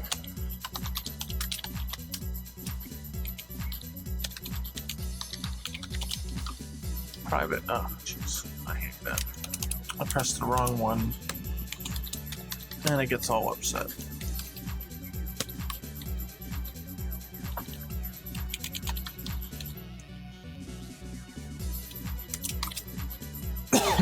So doing this, no one can change it on us. There would just be a private thing to reference here. We don't want anybody messing with it. This is vital, components that we need here. So override on, no, not undestroy. Validate. And we want to have override reset, and then private, if I can spell it right, private void refresh serialized references. And in there, we're just going to set this get component in children sprite mask. That's it. And then we need to do another one. Oh, and this needs to happen on both of those. So let's see what we get here when we add it to this object. It should pick up the sprite mask automatically.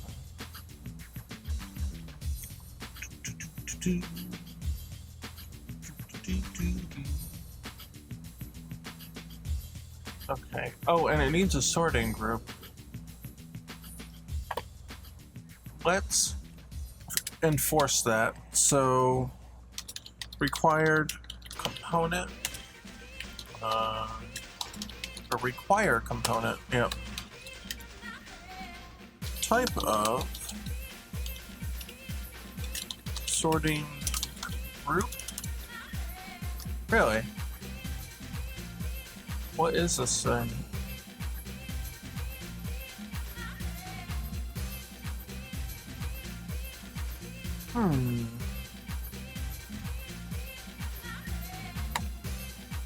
Is this something special? What is this? Yeah, the bees in my hair. Yeah.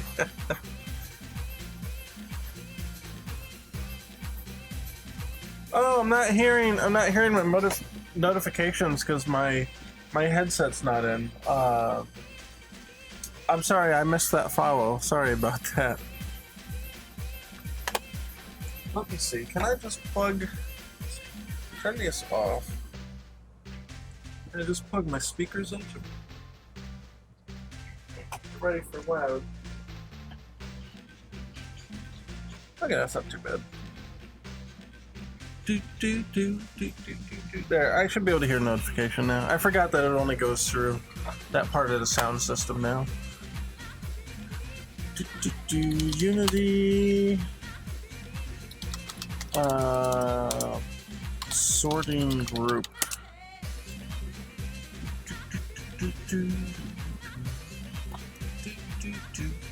Okay, go to scripting API. Oh, not groupo. Group.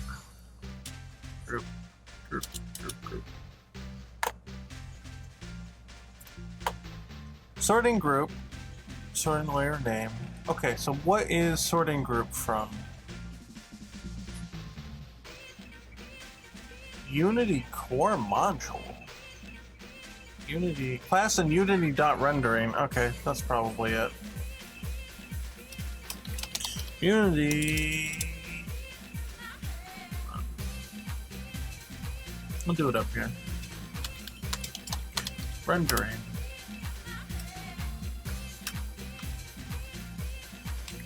Sorting group. There we go. Yeah, beads.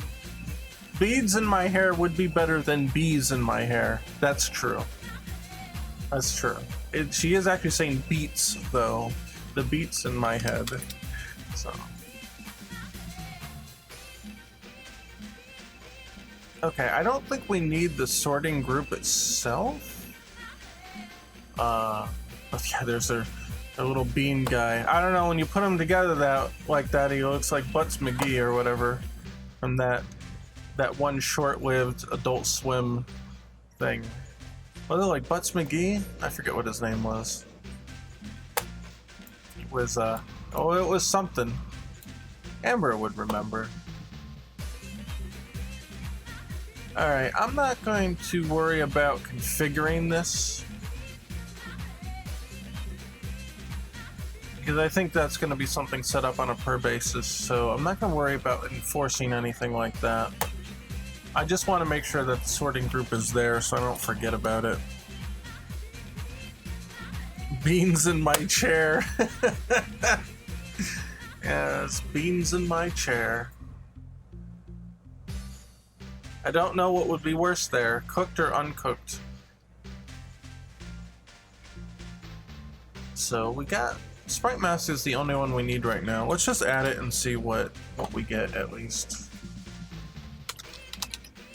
Versus character profile controller.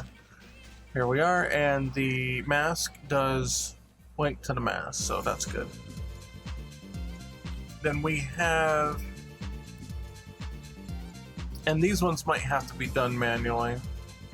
We'll have the portrait art renderer, and then the backing renderer. Actually, we don't need to do anything with the backing. We need the portrait art though, and we'll have to specify it manually, unfortunately. So if we go here and sprite renderer without the cap box on would be nice. Portrait sprite renderer. Same thing, we can make it publicly accessible, just not settable. And we do not hide this one, but we do hide this one. We do not need to see this. This is an automatic get for us. So set an editor.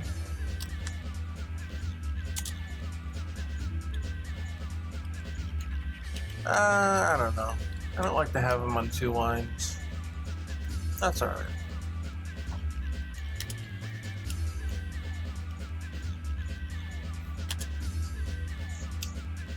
And then let's put a warning here. If if there's no portrait sprite renderer, then logger log warning for the editor.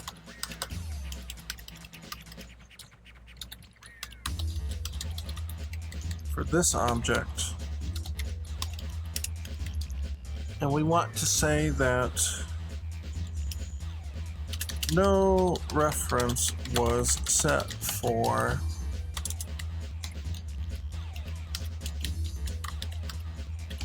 name of sprite renderer, and then the name of the actual value that we need set.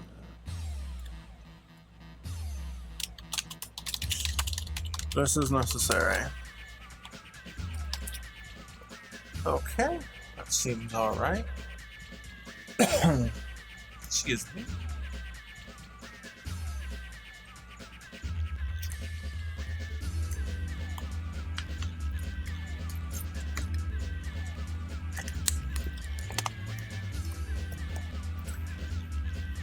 Yeah, then we're gonna need a reference now. Serialized field to... Actually, no, we're not gonna do it that way. Do serialized field on a private versus character configuration.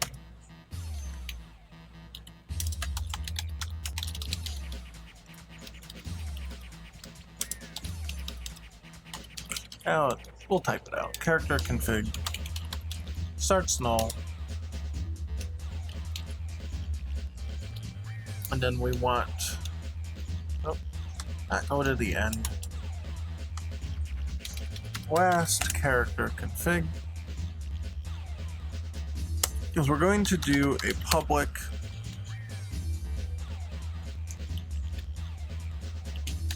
character config. We're going to use a property here, but we're not going to use an auto property. So when we get it, we're just going to get the underscore character config. When we set it, this is where the magic happens. Because it's going to attempt to read the data and figure out what to do. So we'll have a public void update portrait. Config, I guess? Or from config. Basically, whenever we change this, we want to make sure to update everything. Now, prevent it from changing when it's not a valid change, whether you change it to something that's nothing or... Well, changing it to nothing is fine. But changing it to something that it already is, you don't want to keep spamming the update here. So the way I would typically do this is if the value is equal to the last character change, then return, because don't actually apply the change.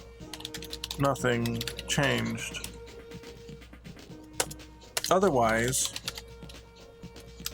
character config equals the value, and last character config then also equals the value. So if you attempt to change this to the same thing 3 times in a row, it will only activate the refresh code once.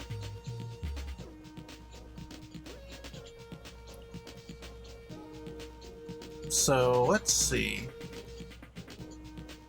We need to then check to make sure this is legitimate. We'll do it like this. Oh, you know? Oh yeah, no, this is... Never mind, this is a reference. I was gonna say. I thought this was the struct that we're pulling in, but it's not. This is a class reference. So we can do this on it. If it was set to nothing, that's fine. But what we have to do is make sure to actually change some of this stuff. Also, if this is invalid, return invalid renderer unity logger dot log warning editor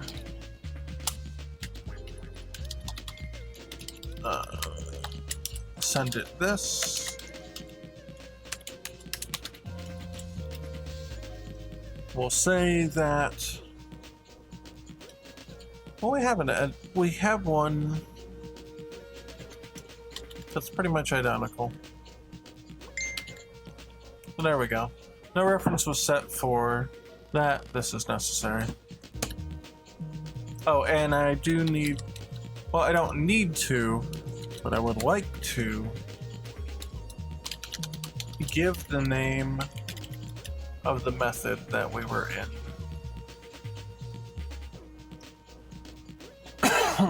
Excuse me.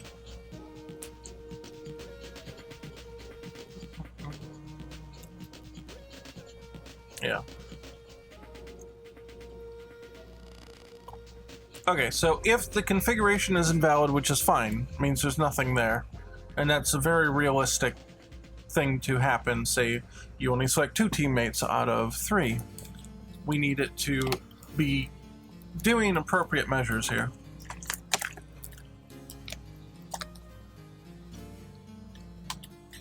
So this sprite is equal to null. We have to erase that sprite. And the transform dot local position will equal vector3.0. That's all right. And then we return. So data was blank. Otherwise,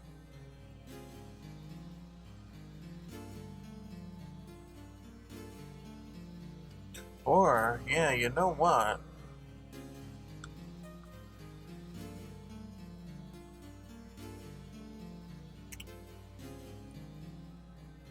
No, that's okay. That's okay. We're gonna take the character config and we're gonna apply the portrait as is. That's fine. And then attempt to load and apply the offset. So here's where it's gonna get interesting. We have oh, I'm sorry, not that one. Character config. We have the mask offset, right? So mask data equals the config, and here's where we get what in the hell happened. Get config for mask, and we send it to sprite mask dot sprite.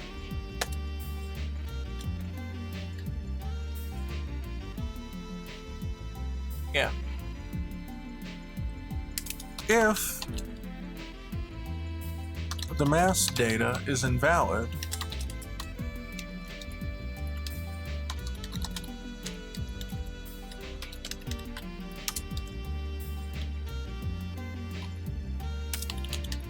data was invalid, would the default. Otherwise,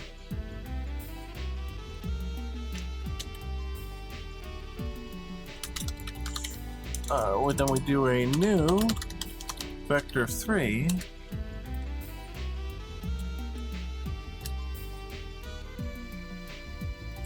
couldn't we just make the whole thing a vector3?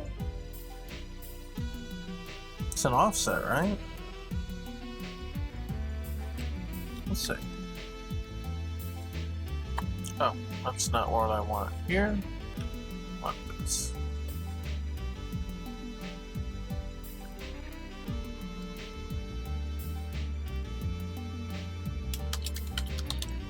We'll do a vector 2.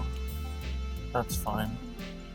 Yeah, we can just do a vector 2, then we'll have an X and Y offset if we ever need it for whatever reason.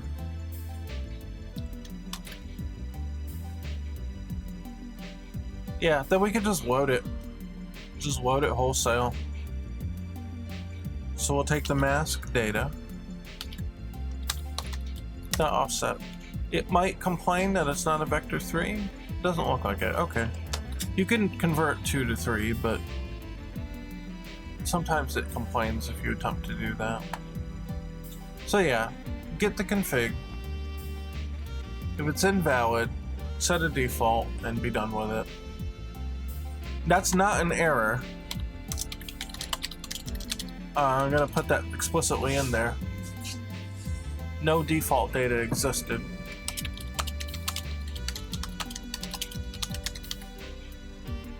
Not that it wasn't invalid.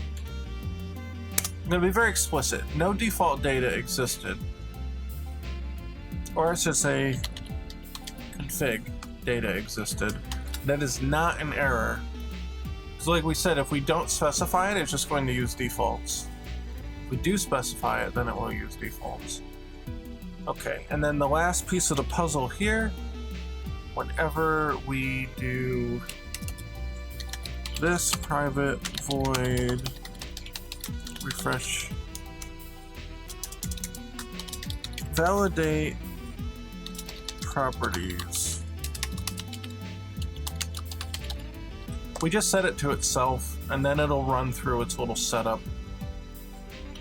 and that should be fine.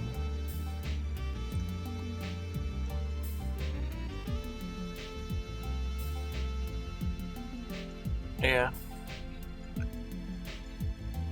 Okie dokie, we should see it potentially working. So I'm going to remove it, all the art here, set them to nothing. This thing should be doing its job now.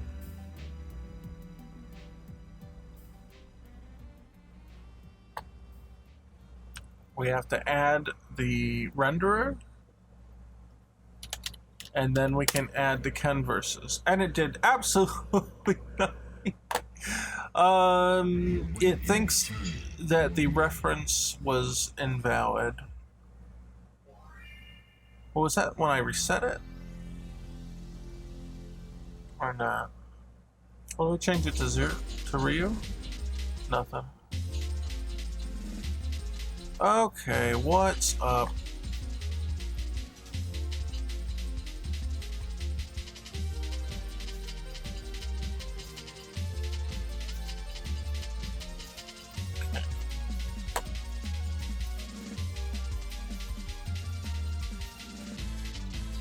Alright, let's try this.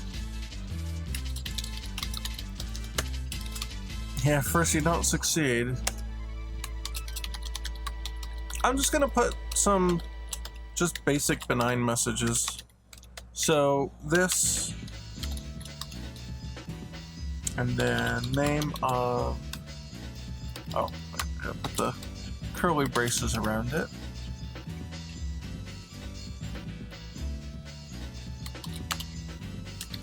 Updated portrait controller with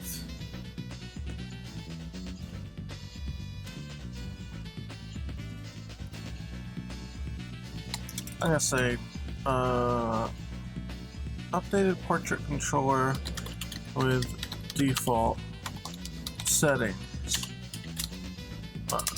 Configuration file was invalid.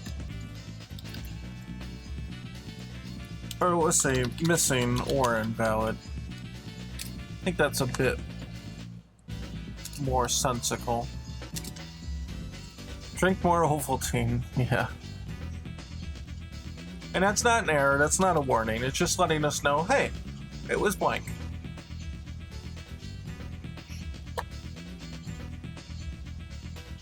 And then here, updating portrait controller with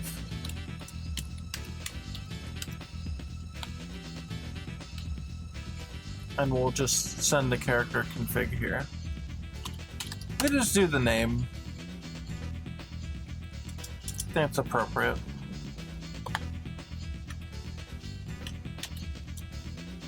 Here, no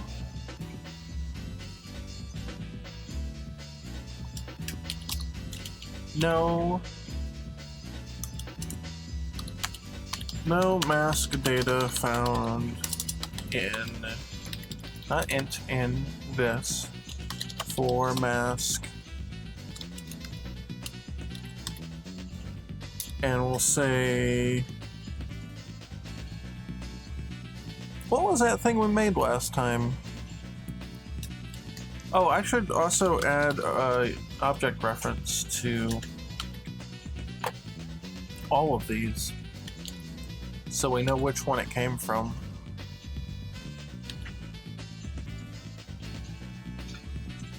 This.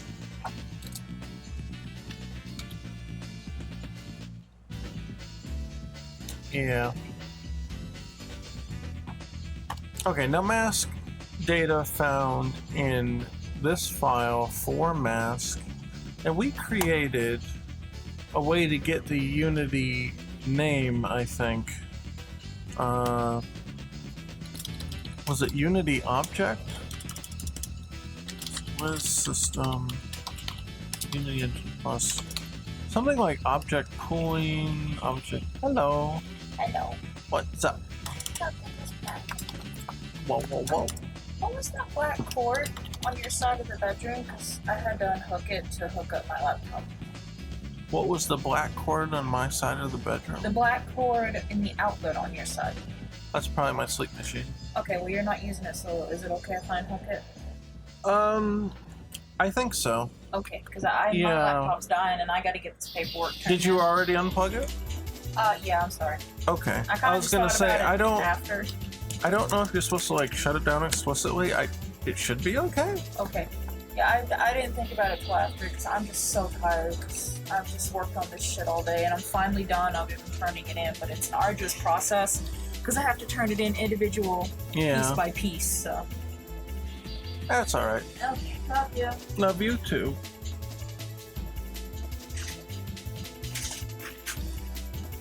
I have to hook her up with a multi-tap.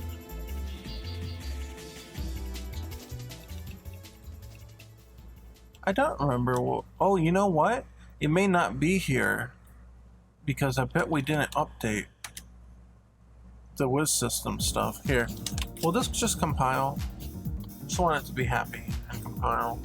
Then I can update the Wiz system folder explicitly. I don't have to worry about it. So, Windows, please.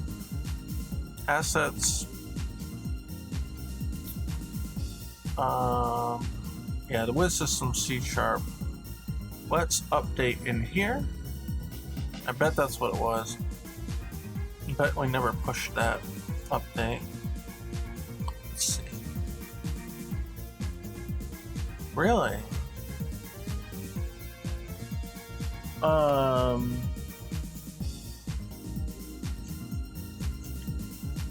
Yeah, it didn't actually update.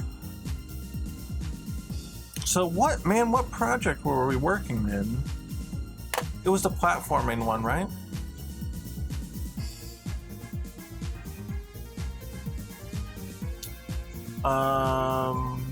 Here, Unity.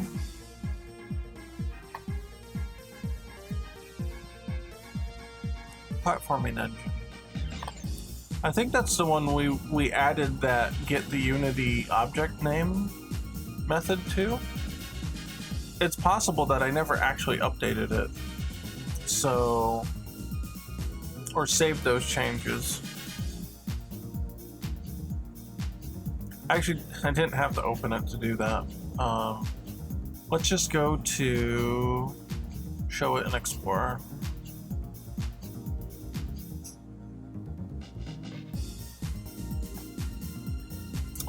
Actually, this is. I'd like the screen out for this one. You are not seeing my credentials.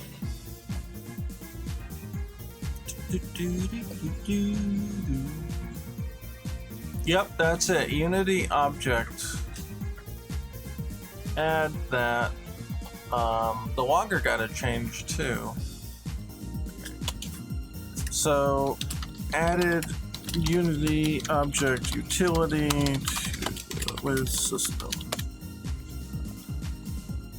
Yes, I spelled that correctly. Yeah. Okay. Save. Sippy. Oh, I tried it earlier. Actually, it's pretty alright. Yeah, it's I didn't expect it. It's weird, but I kind of like it. And it honestly tastes more like pink lemonade or something. It does. It's weird. What is it? Lemonade with an after hint of Mountain Dew. Mountain Dew Spark. Do with a blast of raspberry lemonade. Well, that's where that part comes from. Flavor with other natural flavors. Well, you could have just stopped at raspberry lemonade. I actually quite like it. No, well, do you want to keep it? So you don't want it? I want it, but I shouldn't. I just wanted another sip. We'll take your sip and I'll thank you. Yeah, the other one's mine. I'll have it on a treat day. Yeah, I'll say I could use the caffeine boost, Yeah. I guess. Do, baby! Yeah, I was fine until the pizza. Now the pizza's dragged me down. Hey, remember all those signs they put up at the dollar stores? Kentucky is dew country. That's true. That's true. And they had an epidemic of poor dental hygiene Hey, as a result. hey, So, hey, we got to enjoy the crisp, clean taste of Mountain Dew. I think it's a worthy trade-off. Teeth are overrated. yeah, fair enough. Fair enough. No, it's not. What was I looking for now? Oh, I want to go back now to. Oh, geez, they can't see the screen. Hold on. I gotta bring them back. Look, Mountain Dew, come on, baby. Yeah. I live in it now. Okay, now in pocket. Okay, hold on. Sorry. Now we can get this going. Okay, yeah, there we go. There we go. There we go. Here. So I don't need that one right now. We'll let it recompile. And that will update the IntelliSense. Should add the utility that I made in the other session here. First Waffle House, now Mountain Dew. Yeah. I'll just replace all the Hadokens with Mountain Dew cans. Brilliant sponsorship product placement. It's exactly what we need, right? It's what we need for this project.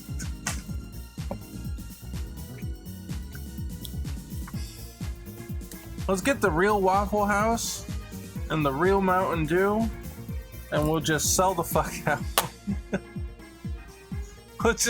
We'll just do it. I'm kidding. SNK, put the wires down. Tell them to back off. There it is, Unity Object Utility. That's what I was expecting to see. Get object name. So we want the sprite here. This does not assume that it's legit, right? Yeah, okay, good. And that's fine. That's what I was looking for. I just didn't want to start adding like 100 null checks here. I just wanted to get the name of the object. So no configuration data existed, it's not an error. And then down here,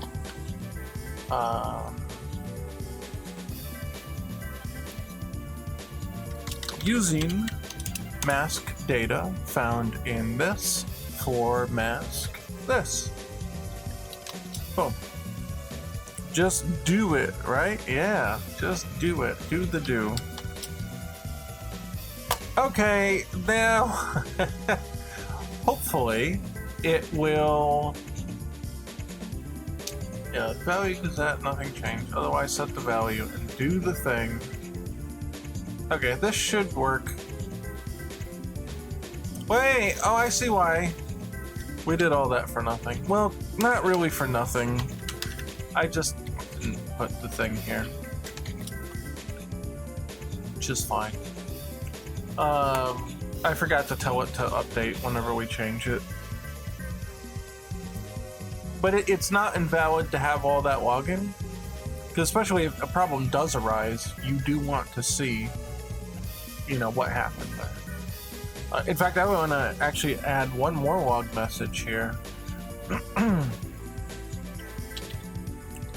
Where the sprite changed.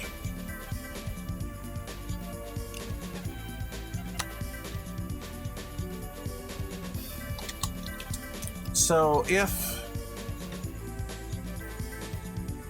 this one is actually legit, then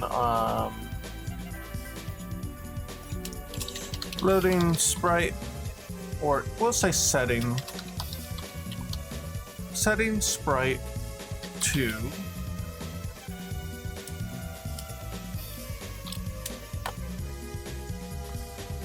this. In fact, we don't even need to check if it's a thing. We do want to know when it's null too.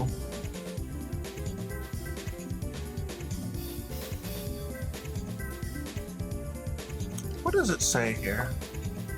If it is null,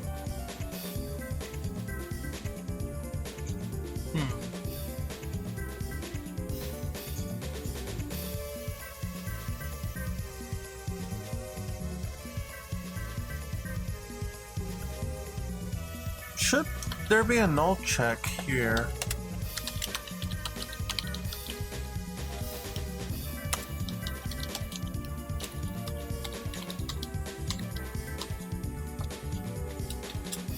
That way we can say it's null. If it's null, it's null.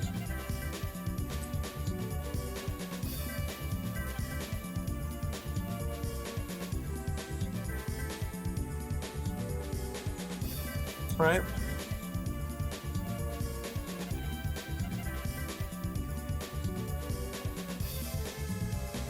Well, there's kind of three states here. So getting the object, we can say it's not a Unity object. We could say it's an invalid Unity object. Or we could just say that it's null. It's valid, but it's null. Which is also a possible outcome.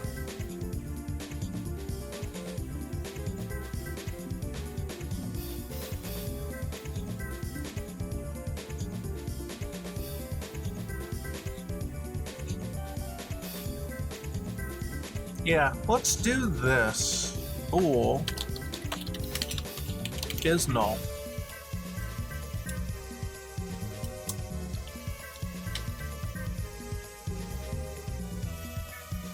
Then, well, yeah, then we don't know if the conversion made sense. Because if the conversion's null, it's null, right? Yeah, we don't know. If this is null, but then the conversion is also null, we don't know if the conversion failed. Because we can't tell if it can be casted or not. You could do some... like, real work to figure out if this is actually something that can be cast to that object. But I don't think it's necessary. So I'm just going to leave it at this. If it's null, before we even attempt to cast it, it's null. If we attempt to cast it and we still get null, then it's not one of these objects for sure. Because at this point it's not null. And then if it is invalid, if it is not null, but it is also not valid in Unity's engine, then it's an invalid one.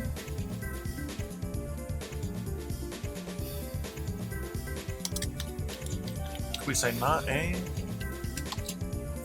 Yeah. I think that makes sense.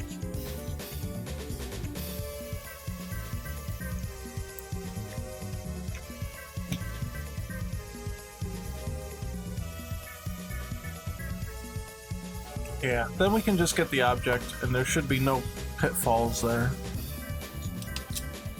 So,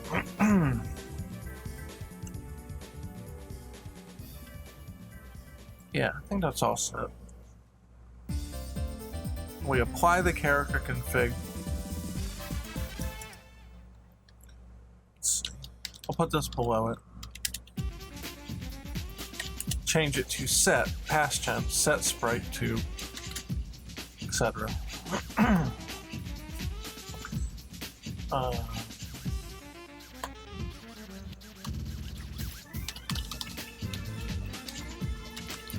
In fact, we could use the specific sprite renderer.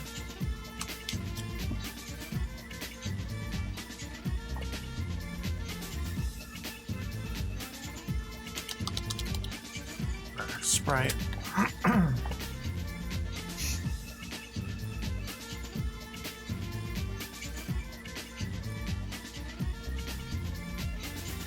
Okay, all of that looks good. We have thorough diagnostics. If something goes wrong, we can obviously see what happened. We should be alright. So, looks like it's already working because it loaded his portrait, right? Yeah, and there's Ryu's. And Ken's. And you see it here. Even if I clear it. Set to Ken. And here we go. We got all our messages. Updating portrait with Ken's stuff. That's fine. Don't worry about that. Update portrait. Set portrait sprite to Ken versus port. No mask data was found, so it just uses the default. There we go. How about that?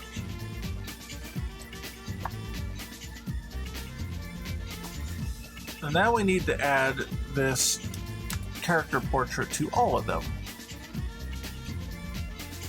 So let's set the renderer. And we'll set the data after.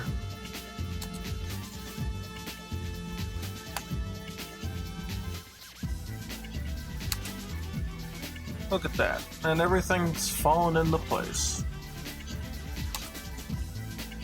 We got it.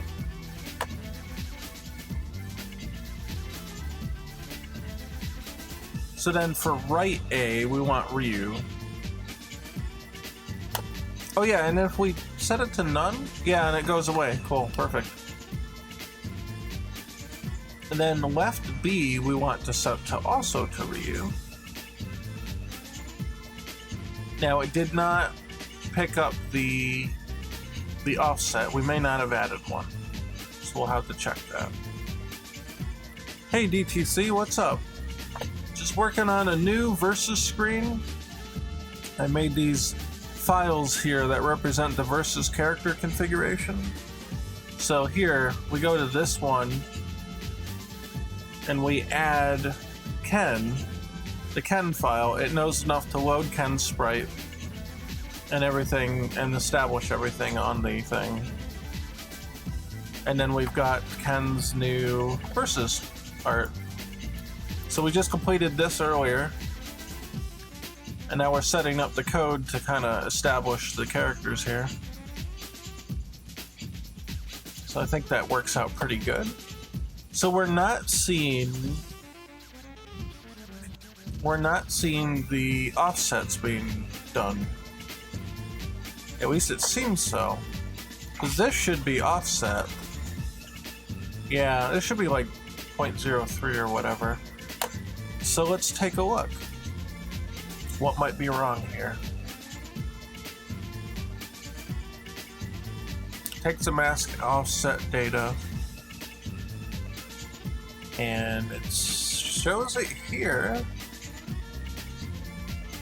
Well, but another damn log message.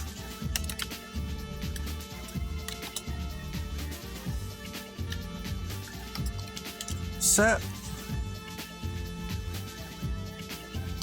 portrait sprite offset 2.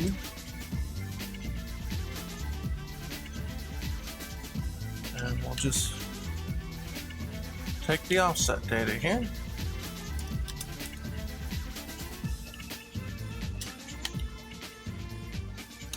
We put it here too, so when we do hit the default, we will know. I guess I'll make that a vector too. Is that the only time? Yeah. It's the only time they show up. See, these messages are already valuable. How about that? We did run into an issue that needed them.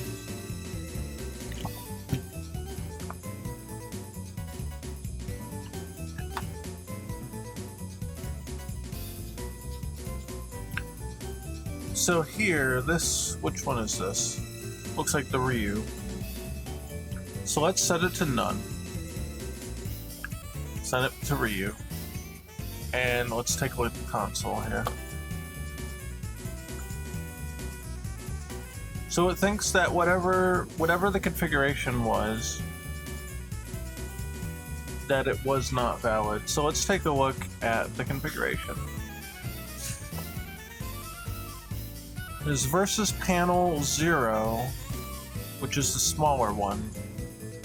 Oh, it was set. It was not set to an offset. So negative 0.3, did we say? I think so. Okay. That's my fault. That's my fault. I didn't actually set the data. There we go. Okay, see, now he's pushed back a little bit so you can see his nose. How about that? And then I guess Ken's is alright. So there we go. You know, we could add another Ken if we wanted to or something, or add a Ryu on the end, sure. Add a Ken there. And yeah, the offsets they're taking place. Problem solving the right way. See? Exactly. I'm trying to set a good example here. We put in the message and we looked and like 0. What? Why is it 0? Well, we go to the file and sure enough, it was 0.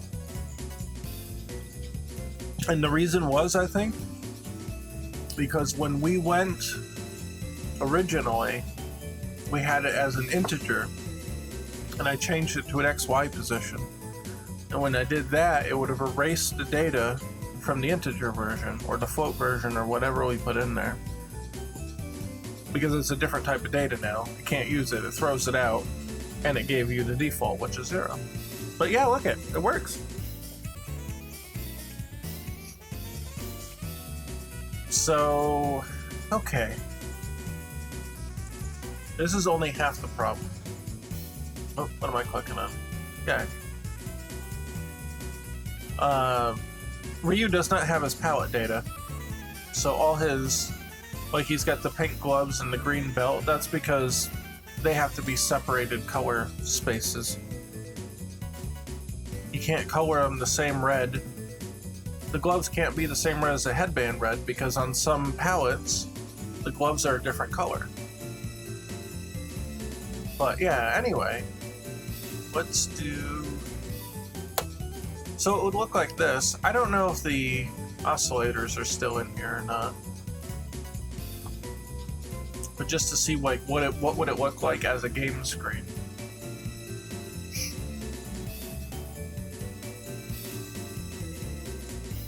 Well, gonna take a minute. So we're also processing the stream here on this computer. So it's gonna dip a bit. Yeah, there we go. So this is what it would actually look like in game without the header on top. On the top, you'd see like the player's name, you know, their online stats, that kind of stuff. Or in arcade mode, you may see like, you know, stage 1, stage 2, stage 3, something like that. And then the colors of the pattern here will kind of radiate out You know, that'll look cool.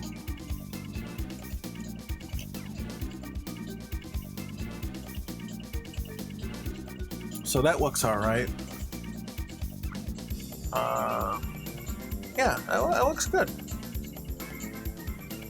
The only thing I might want to adjust here is we do have a duplicate row here of pixels, and it's really only the edge of the first portrait to the beginning of the second one. So that might need to be addressed. I mean, other than that, it looks pretty alright, I think. Yeah, I like it. I like it. Of course, we'll need to do Terry's to fill out the full team, but yeah. Oh, yeah, so Larry, what do you think about Ken's offset here on the slim one? You think that one looks alright? I think it's fine. Perhaps doesn't quite get across the point of the hand being there, but I don't know. We can always change it now.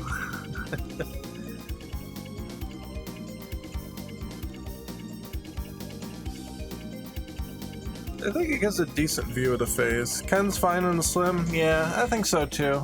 I think messing with it anymore might throw the balance of it off. So yeah, that looks good. That looks good, I like it. So, excuse me. What's our next move then? I guess palettes. I've been putting it off long enough. This one should hopefully go a little quicker.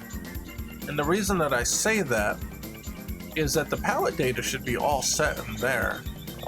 Well, I don't know if we added reuse extra palette slots to it yet, but we'll find out really quick. We will find out really quick. So in the scene here, I'm just going to put off to the side. I'm going to have two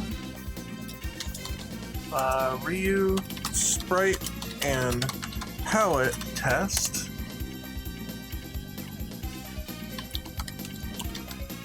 Sprite renderer. Ryu portrait.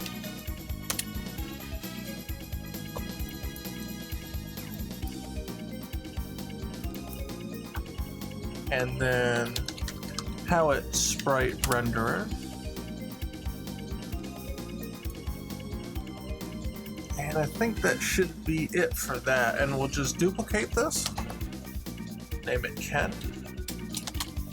Now it's gonna be black and white for a moment because we didn't load any palettes here.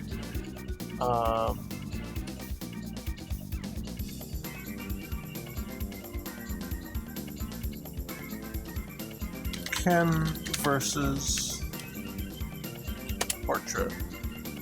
And we'll just move him over a little bit. Now, neither of their sprites are set up for the palette right now, but we're going to do that right now. So the easy one for Ken here, he's got his colors in the correct order, and we're just gonna load the palette for Fighters, the 32 entry, and then export that for that. I'm not going to save it like that. I don't want to save it like that. You know, the source file, I don't want to save like that.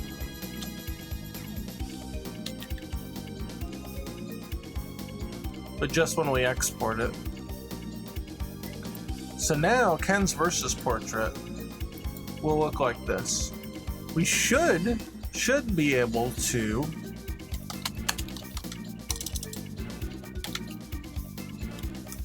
where is Ken's character select palette? Oh yeah, look, see? And they work. They work. There we go. Any plans to add the perfectly balanced mechanic that KOF did like twice, where you get bonus meter in between rounds if the characters canonically like each other? I never knew that. What KOF games did that? That's hilarious. That's really funny.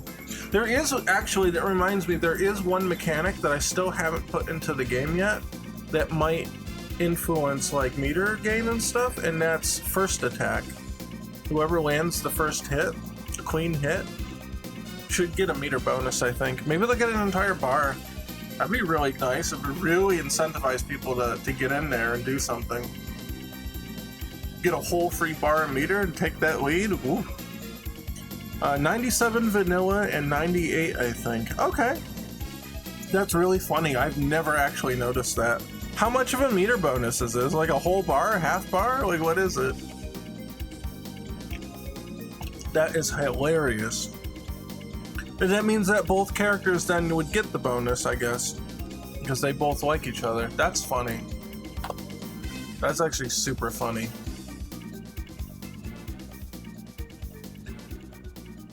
Let's see. Now in A Sprite here, I'm pretty sure that we did menus. Yeah. No. Artwork? Here it is.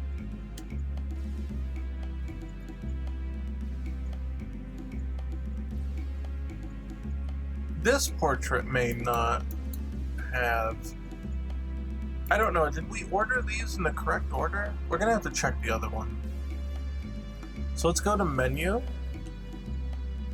and characters, select.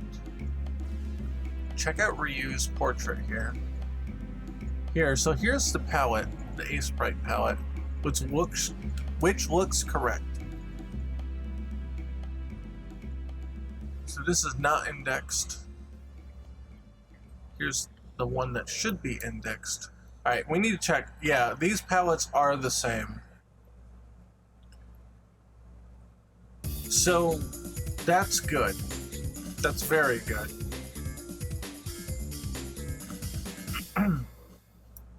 We want to then load the palette for fighters and 32 colors. I'm gonna export this and then undo it. But because the palettes are all configured the same, it should be alright. The only question at this point will be whether or not oh, we gotta open up here. The only question will be whether or not the in-game palettes have actually added entries for the mouth, which they probably haven't. In which case we'll just go ahead and add those. Okay, it was one stock added. Wow, a whole bar. That's funny. And it worked the other way too. So if the characters disliked each other, one was removed? Real? What? That's wacky. I can't believe I've never noticed that. I don't pay too much attention to meter because I'm stupid. But maybe that explains sometimes where I was like, damn, I thought I had more or I thought I had less. That could explain why. That's so dumb though. That's really dumb. They should never remove it. Adding it is fun. Getting that bonus is fun, but removing it is stupid. That just makes people mad.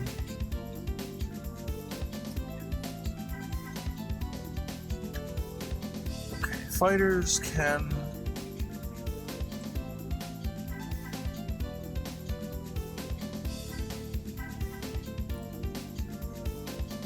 Yeah, I'm gonna...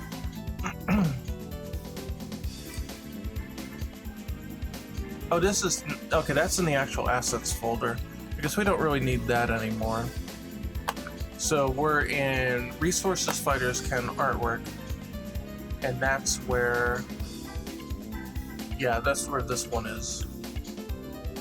So just to be consistent here, I'm going to go into menu and then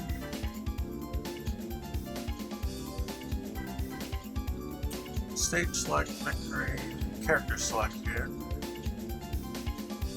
character portraits, D2.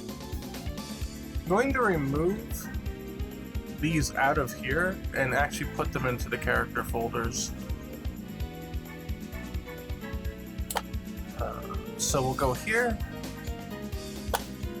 go to resources.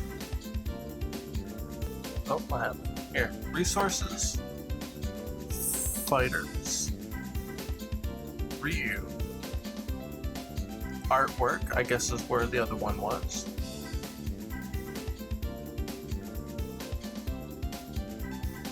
So yeah, I'm gonna just name this character select. Wait, cap locks. Character select. It won't change it now. Change it to something else. And character select. Thank you. And then move it. Boink.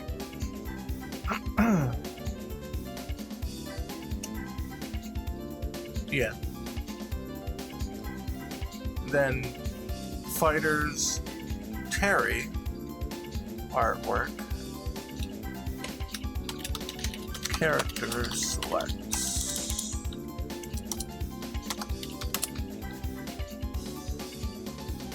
Click here.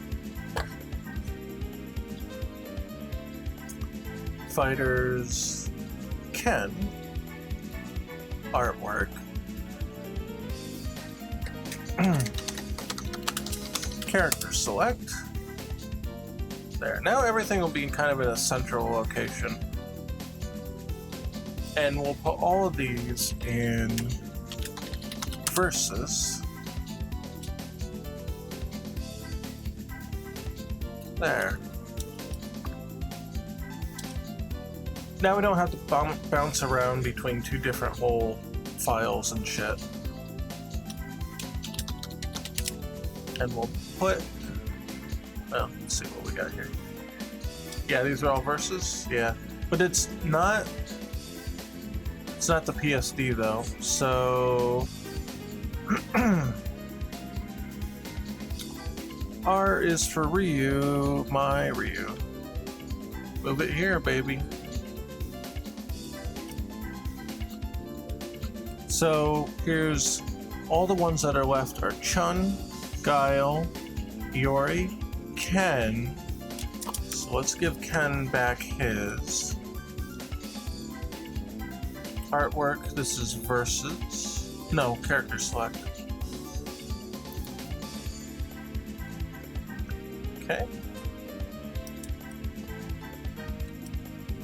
My Terry. So Terry needs his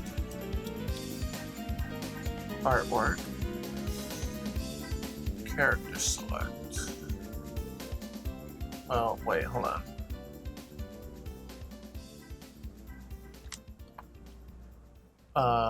Oh, that's the old ones. So, here. Old.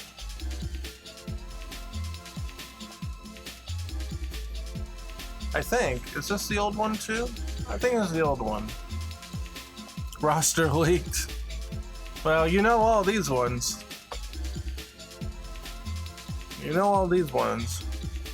Yeah, that's a funny thing because I got asked again on Twitter, like, what's your final roster gonna be? And I'm like, you know, honestly, I don't even know.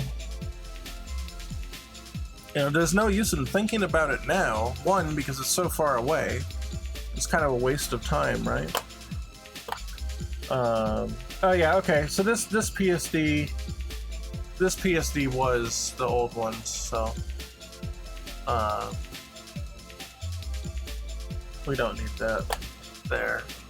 Okay, so we'll keep that out of there.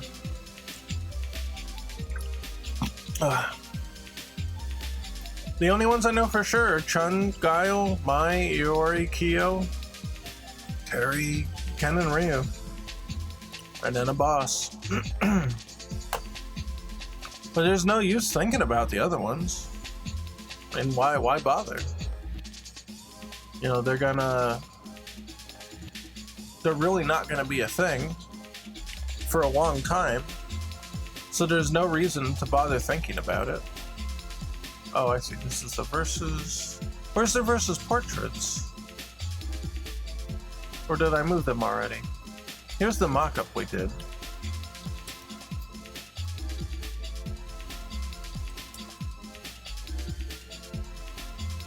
Is this the versus portrait information? Because I'll move this too to kind of reorganize. Yeah.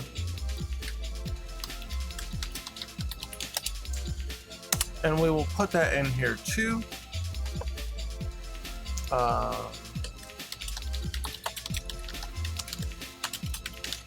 Versus portrait scaling. And then we'll cut that and put that in the fighters folder.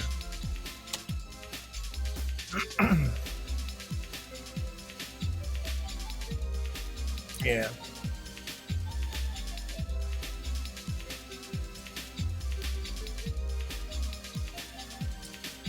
So did we move all of them now? Or those ones were already in the fighters. Yeah, these ones were already in the fighter folders, I think. So artwork, just to double check. Okay, here's his verses. Yeah. And then Ryu is the other one we have for. Yeah, I'm just gonna rename this to bold. And yeah, there's verses. Okay, everything looks like it's all set. Finally, jeez. So we need to add Ryu's new versus render here to this folder. Replace it. This should turn to black and white.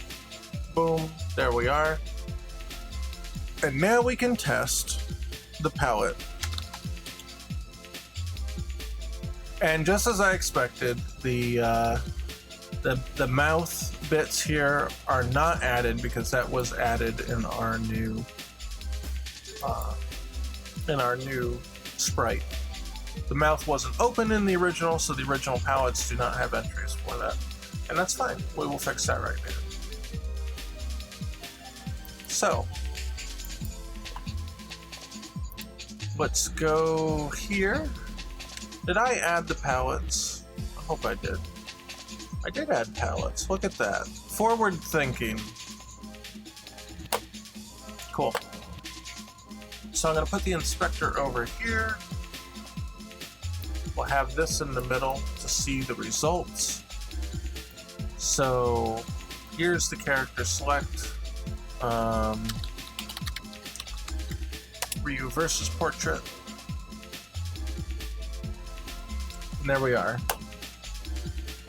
So this means that we need to load the PSD and basically do what we did last time. That is not the one. That is, well, that's the character select. Oh shoot, wrong folder. Okay, cut that. Put the character select here. So the Ryu, so the Ryu versus screen one was not the correct one. Okay, I'll go to resources again. Menu. Versus.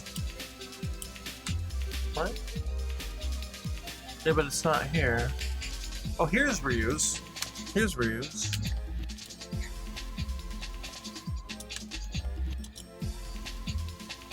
And then Terry's. Pretty sure these are correct.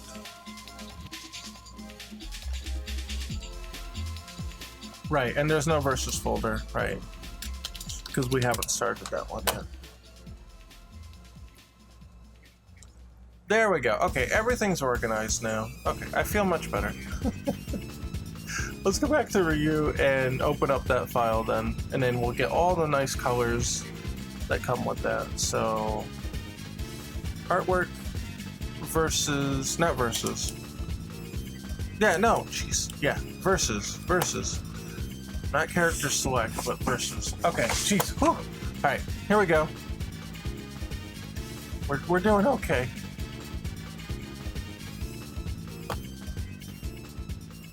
Okay, so you see him here, he's in Photoshop. I'm just gonna have him on the other screen.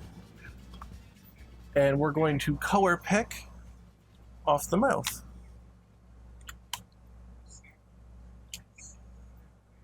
Should be a relatively quick and dirty process here. Or not quick and dirty, but quick and easy. Okay, that's the base mouth, or the tongue rather. We'll color pick that. Put the tongue in. Okay. Then we've got the lighter portion of the mouth.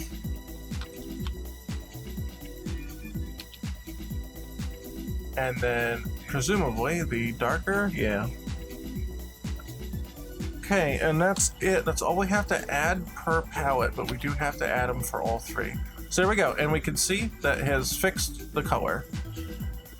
Excuse me. So, then if we click this one,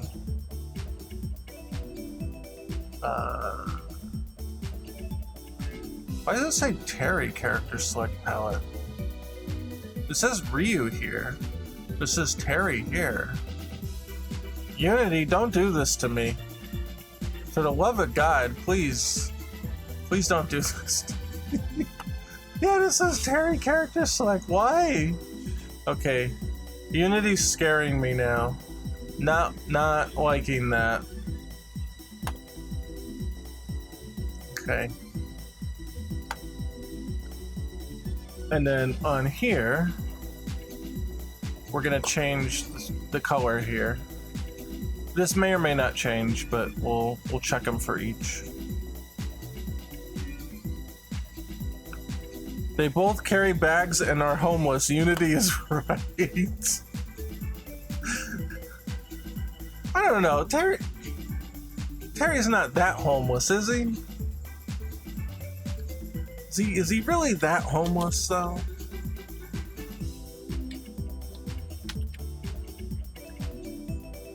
Okay.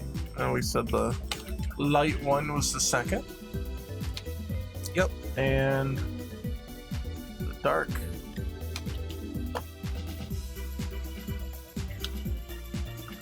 Cool.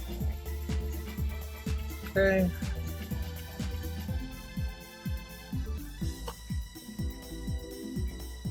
Palette 2. Can I just drag this in here? No, it doesn't like that. Okay. Well, drag it here.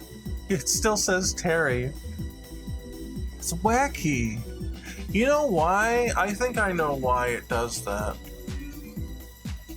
I think the metadata was generated when I copied it, and it didn't actually update the name on it. I might be able to fix that, actually.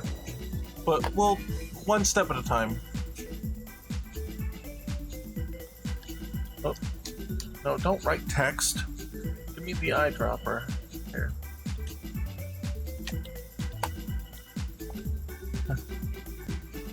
He's living space optional. That sounds about right. You know, I envy Terry. I envy him in that way. He's just, his life is so complete. He just doesn't need all that.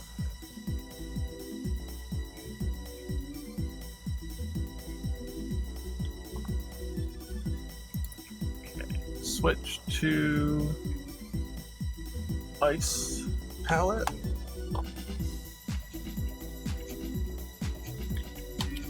I think all these colors are the same, but I don't know for sure. Could be one that's not, or they're slightly different. We will find out one way or another as we go through them. It's only a couple more, and it wouldn't be that much faster to just copy them, so. Okay. Then we want, click on this, change to this, and click this, no, this. There we go. Get the color first.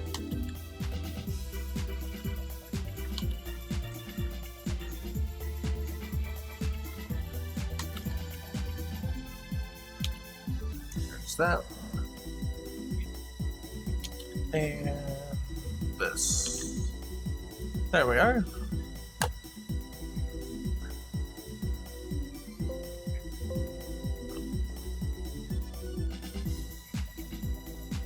Aha. Okay, and these ones will be easy. The yeah.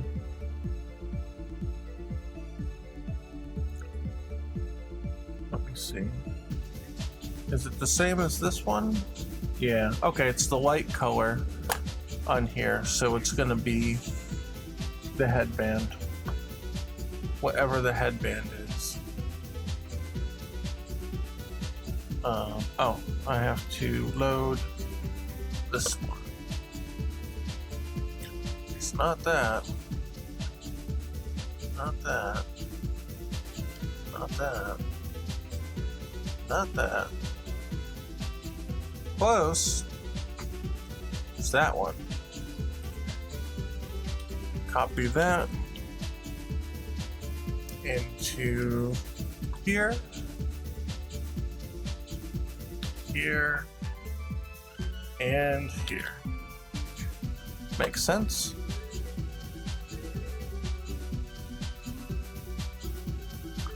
This one should be easier.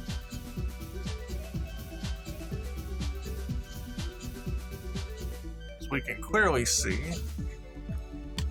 the color here.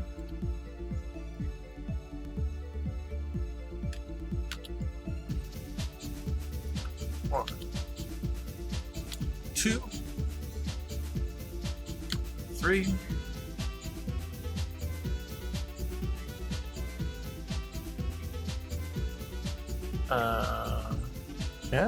yeah, here we go.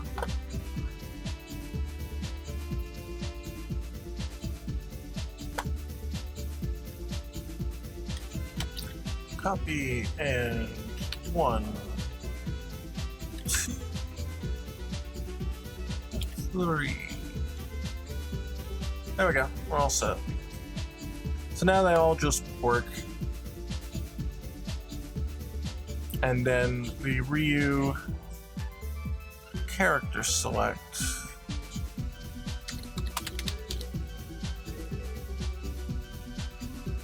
I just want to make sure that these didn't break anything, but they looking okay. They're looking okay. They should not have because they've been indexed properly, hopefully, but they look okay. They look all right. So I think we're okay. I think we're all right. We're gonna save project.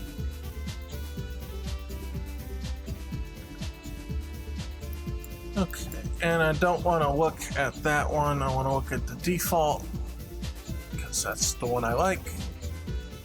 And it's a default, and it makes a good example here. Okay, so now you may be wondering, well, how does this know what palette information to use now? It doesn't. It just doesn't. So, we've got to make it. Got to make it do it. I'm going to put the inspector back over here. We click on this. We go to the information. There's no palette information, but we can add that. So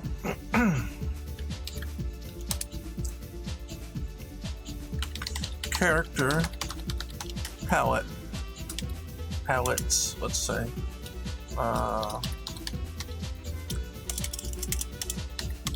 palette, effects, sequencer, fighter palette FX stack, fighter palette shift,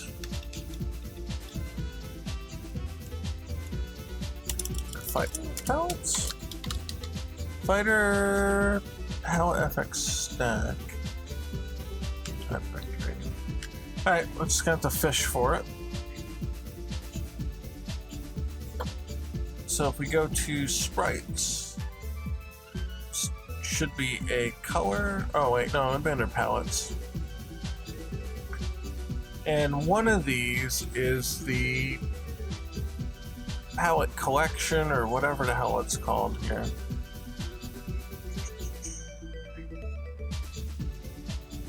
Ryu palettes. Fighter palette data seems pretty cut and dry.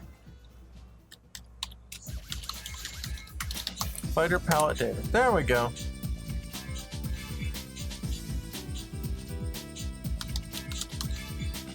We'll call it fighter palettes. How about that? Now here's one.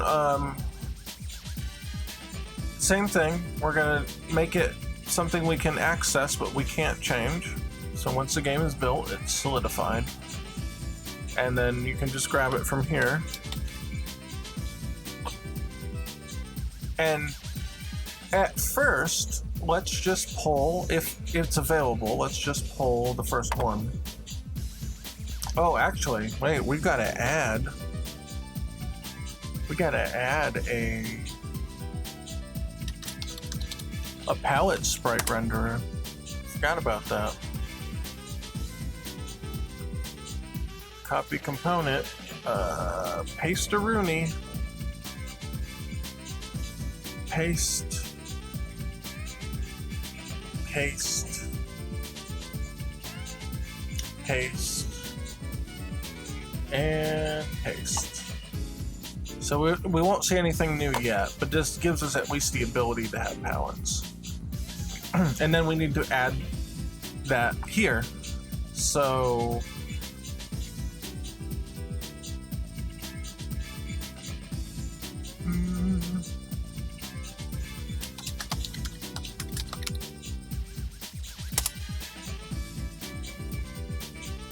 yeah, I'm gonna just change this to palette sprite render.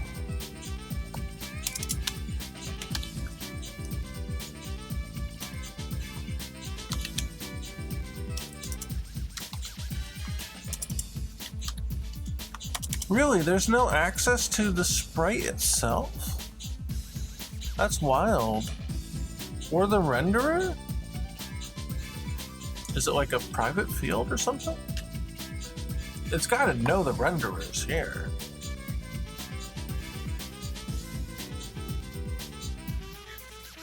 It is private though.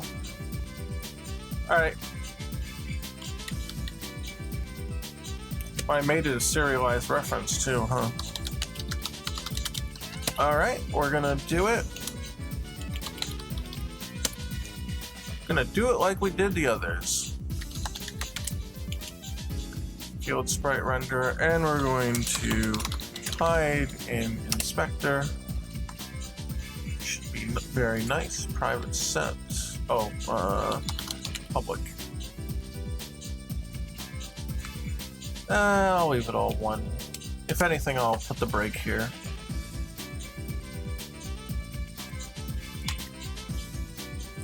So wherever this is found, actually this should just kind of work. Really should. Yeah, it should just work. So now it's public. We can just grab it from here.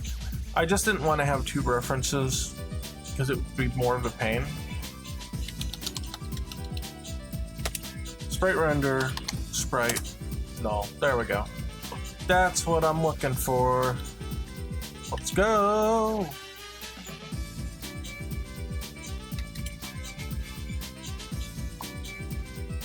And then the palette.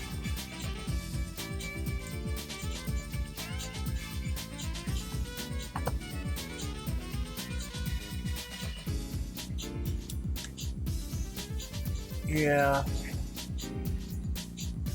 do the palette here. Set palette.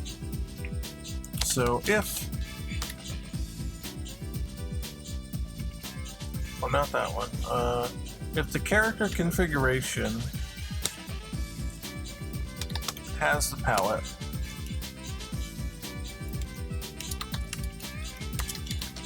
else we'll do a warning, or we'll just log that the palette was not set.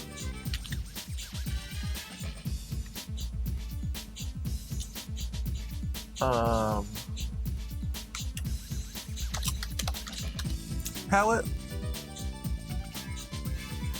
info was not set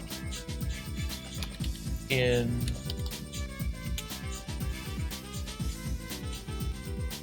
character config name used blank palette, or we'll say set blank palette.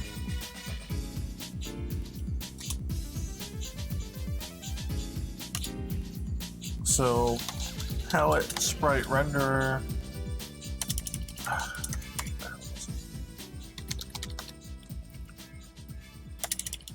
How do we call it? Oh, portrait sprite. IntelliSense, please, Jesus. Portrait sprite renderer.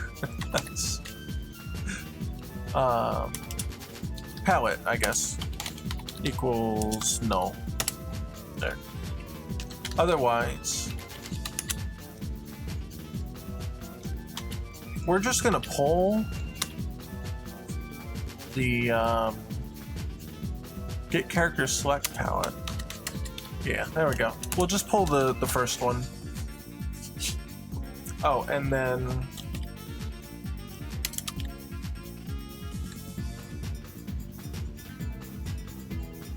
palette from character select was loaded. I'll just hard code to 0 for now.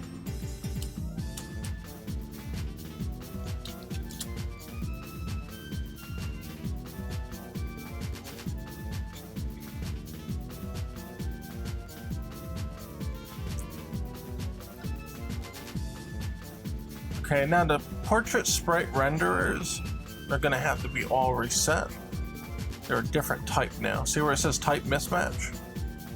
The reference is still a Unity object, but it's not a correct one. So we'll go here, set here, set here, set here, set here, set. Alright. Go to Ken's versus. We have to now select Ken's palettes. So if we go here and we reset it, back to none, back to Ken, boom, there it is. There it is. How about that? So reuse is not set. We'll set it to reuse palettes.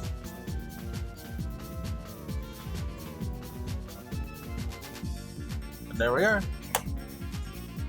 How about that?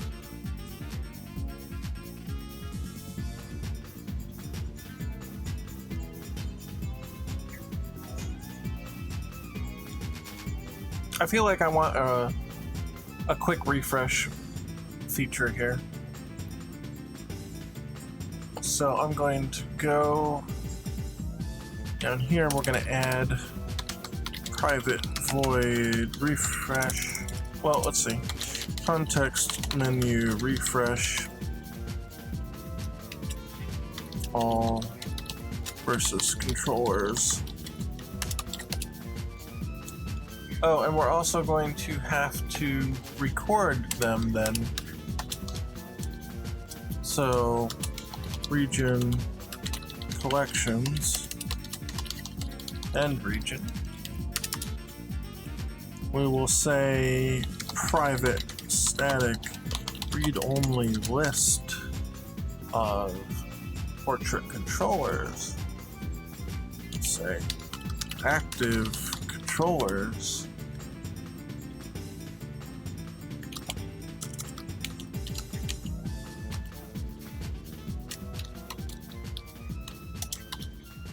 Would that work?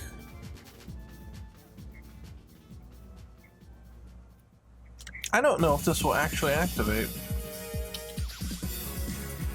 Do we have an enable or disable? I don't think so. So, on enable. Add this. On disable.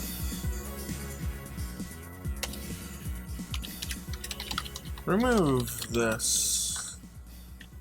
I don't know if that will actually work.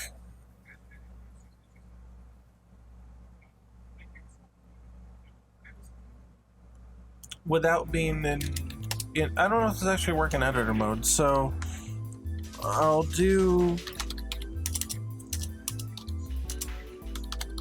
public static void refresh all versus, or refresh all controllers. We know it's a versus controller because what we're in right now, versus character portrait controller. So refresh all controllers. Count equals count. I equals 0. I is less than count. I plus plus. We do need to check if they are actually valid. So if it is invalid, then we continue.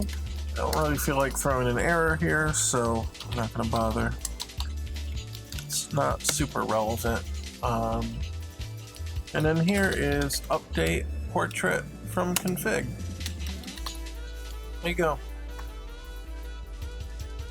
And then we'll have a context menu one here that we can just force all the controllers to reset.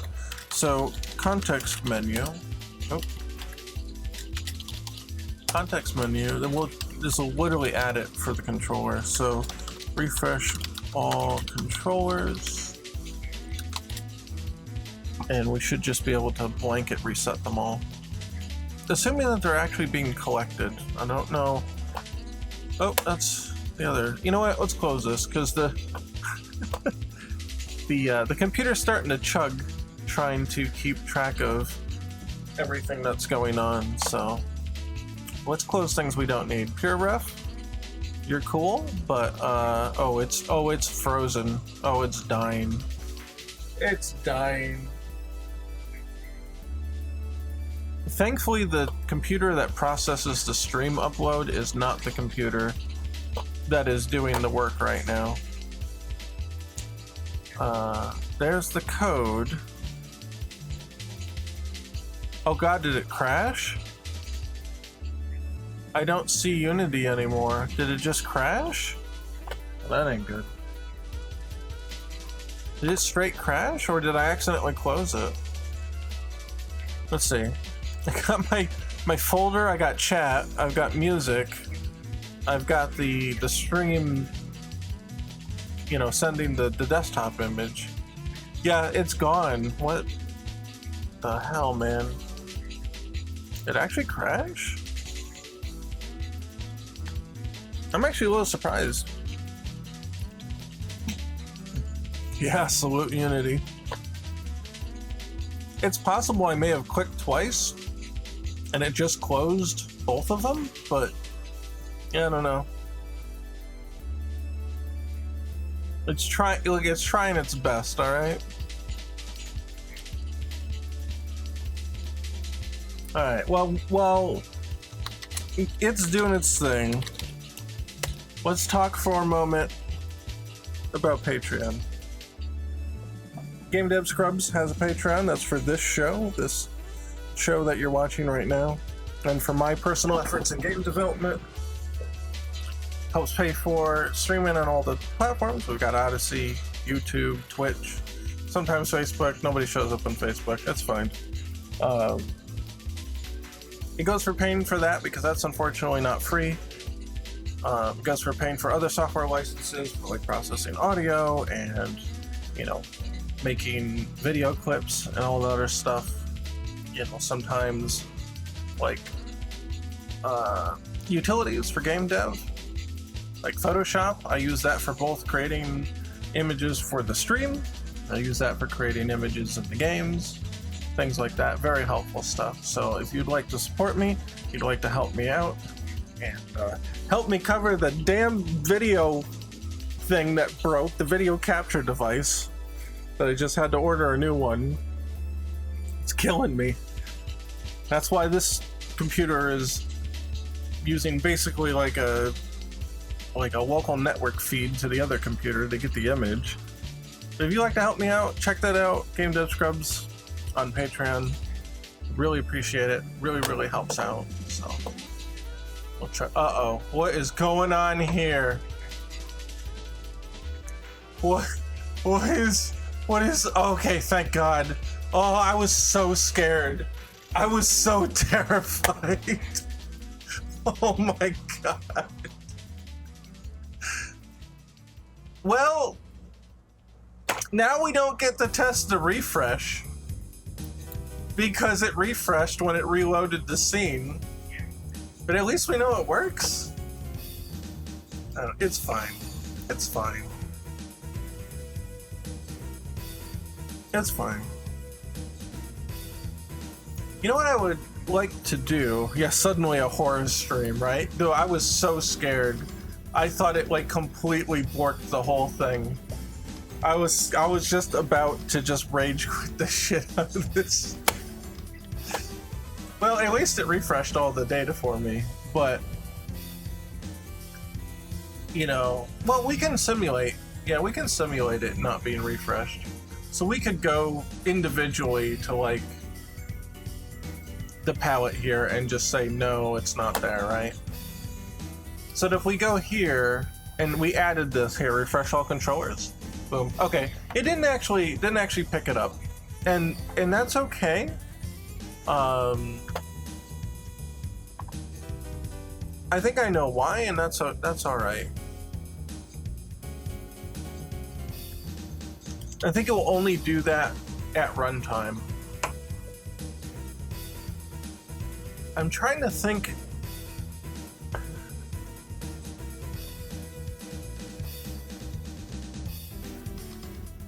If you add execute in edit mode, will that do it? Let's see.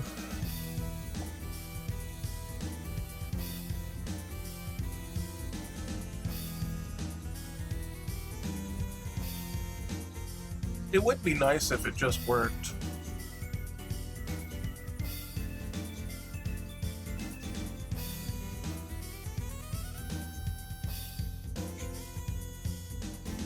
Okay.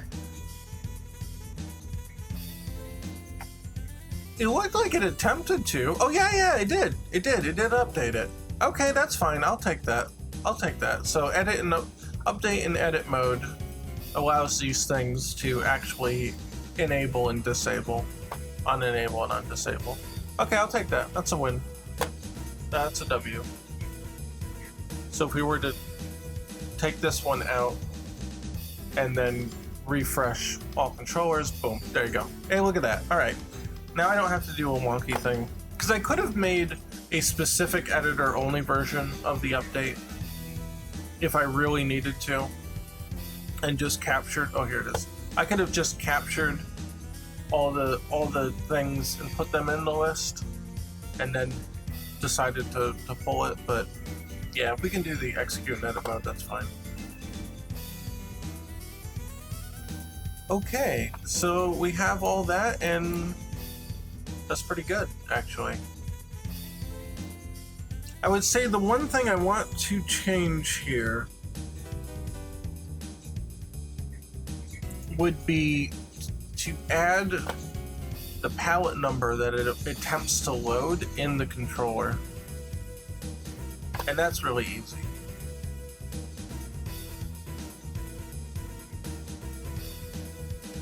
so after the character config, yeah, then we'll do serialized field public int palette ID.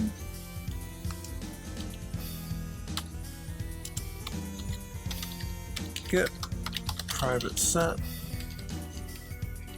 and we'll say 0 to start, and we'll put that down here, wherever it is. Here. We should be able to change the palette for these individually, and then refresh it, and they should just work.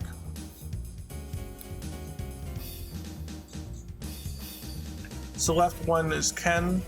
Let's do Daigo Ken. So that'll be palette number 1 instead of 0.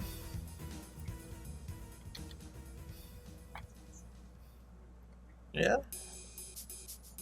How come it didn't update?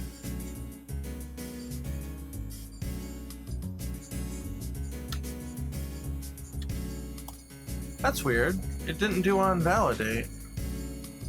Is on validate still there? It is.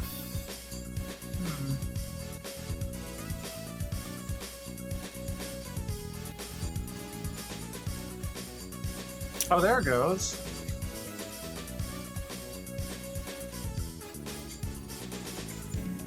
Oh, you know why it didn't change? Yeah, it didn't change because I didn't change this. That's why it didn't happen.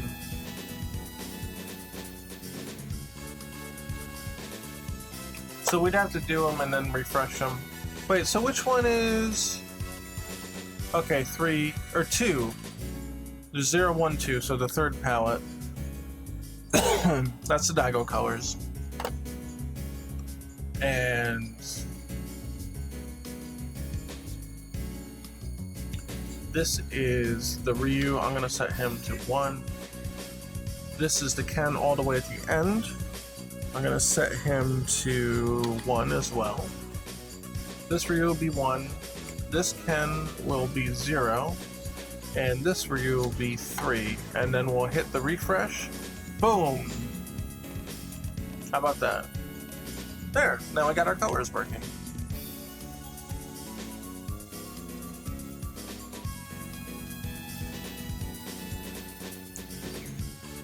The next level for this would be to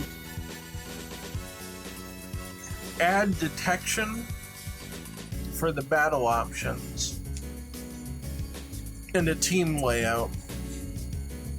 And then that will load the specific fighter data, which will then have references to these other things. That's one way to do it. I think I might have a versus...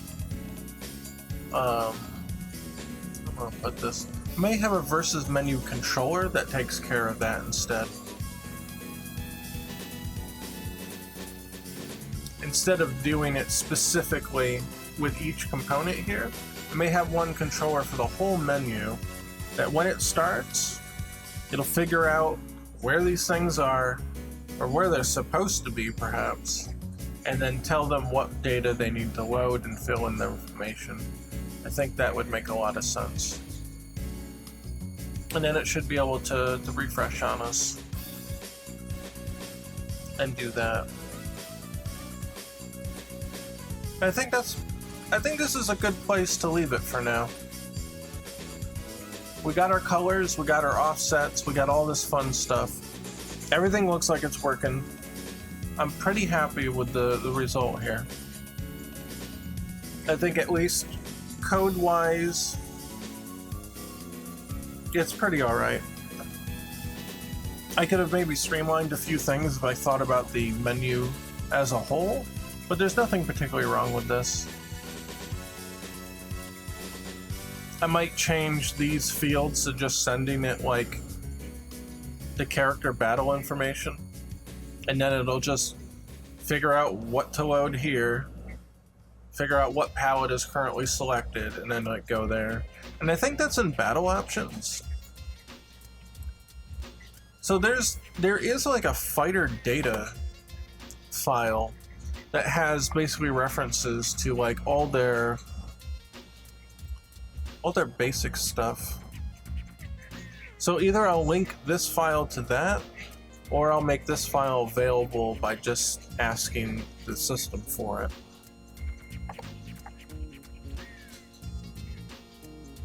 So if we go to fighters, go to Ryu, you'll see it here. It's under resources. And here's Ryu's character select data.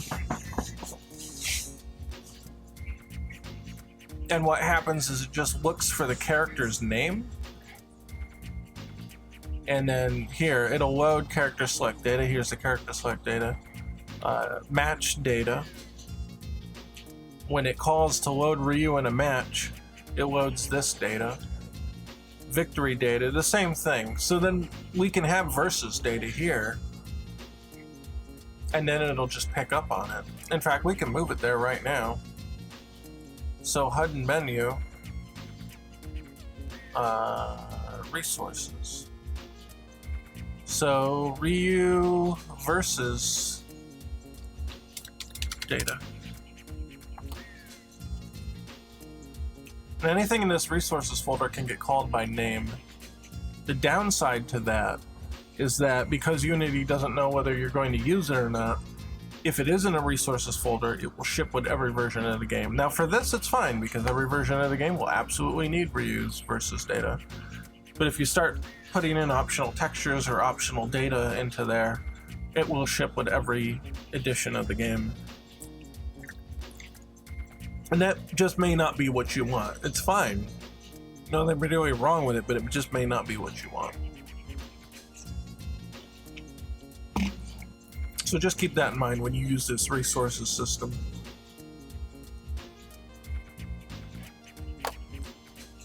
So let's see, where is battle data?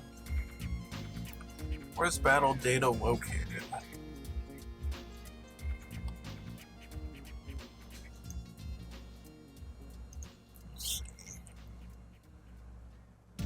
Training system or battle options. Here it is. See Team A and Team B, and here are the characters. Now the last thing we did is we went to training mode, right? And so here they are. These were the training mode settings. We selected the character Ryu. We got the color palette, and it tries to take a read of when the time was and compares them. And this is so if I picked Ryu with the default palette and then picked Ryu with the default palette, it'll look at this selection time value and it will say, oh, well, this Ryu was selected first. They're the one that gets the default, and then you get the alternate. That's how that works. Oh yeah, also has the announcer data. But this is the stage that was selected, yep. And then also it was was set to random. Select stage is true. I don't know what that's for. I don't know. It's set. Maybe it means that it was selected at that point. I don't know. I'm not sure what that one is. But here you could build the team. Well, you could technically have two Ryus, I guess. I'll do 103. Actually, kind of curious how the game's gonna react to that. That might be really funny. let's see what happens. Oh, open? Yeah, open. I don't know if it's gonna have a fit about that. I might just get two Ryus. Yeah, this might take a second to open up.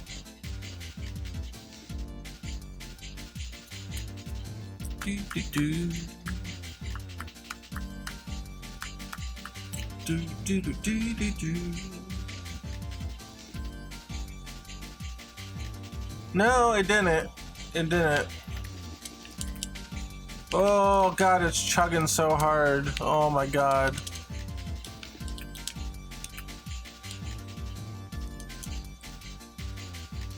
It forces Ryu to the other pallet, though. Wonder what's up with that.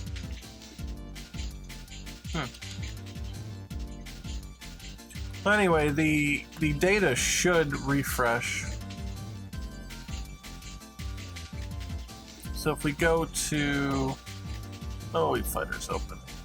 Go back to system and battle options. Yeah, now it's refreshed. See that Terry's entry was eliminated because we've entered training mode, so the data got reset. See, now it filled in Ryu and Terry.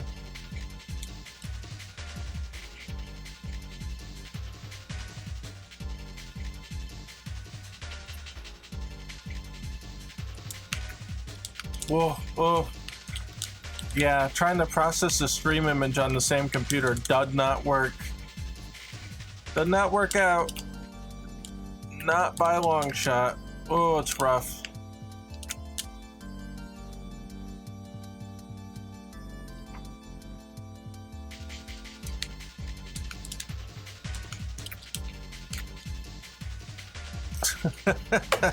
Well, I guess we don't need it to test, right?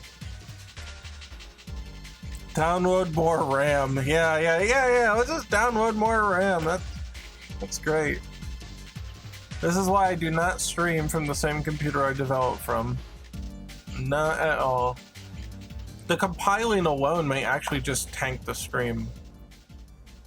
It may actually interrupt XSplit so hard, or like opening a project file, that it'll just like the system can't keep up and it'll actually crash the stream.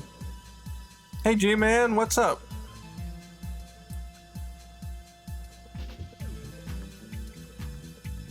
I saw Larry's post with the boxer character. It's really cool. It's really neat. I like it. I think that's looking really awesome. I retweeted that earlier today.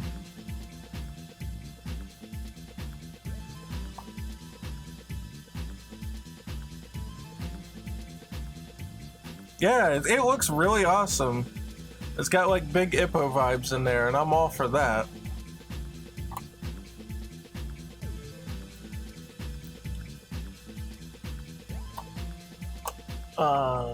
Let's see, where are we now? Oh yeah, it's in the menus here. So, no, it's not. I didn't put it in there. That's right, I did that last time. I went looking for it in the menus and I couldn't find it. Here, versus portrait test.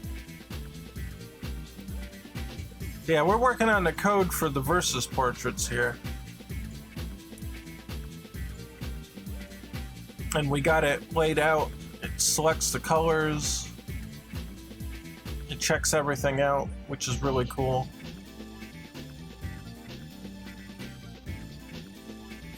So I think we need a manager at this point. No, I actually don't know much about it, G-Man. I just saw the animated bit that Larry put up. Okay, well, he said not too sure if I told you much about the character, but his name is Alex. Alex! Got an Alex in Street Fighter. That's a good name, though. Very common for America. He has appeared as my profile pic, and that's where I noticed it. I did notice it, that it was the same character in your profile pic. And I'm like, oh, okay, all that makes sense now. That makes sense.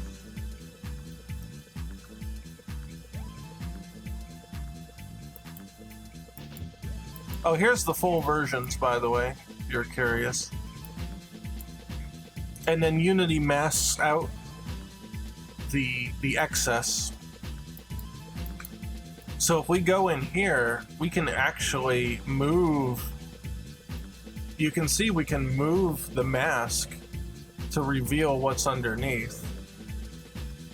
And that way we don't have to cut different sprites all the time. All we have to do is use the same sprite and then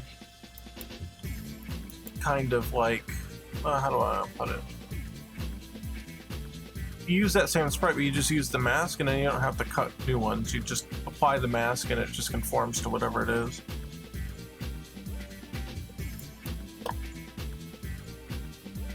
Let's see. So portrait space, I would say make a new versus menu controller.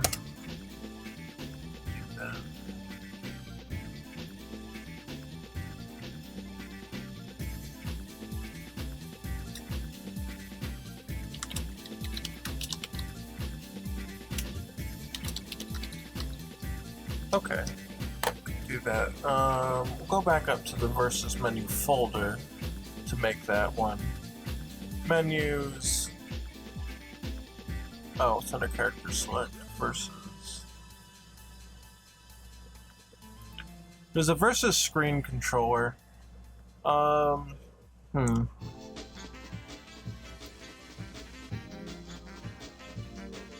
Yeah, Alexander the Great, yeah. Yeah, he took a lot of territory, that's for sure.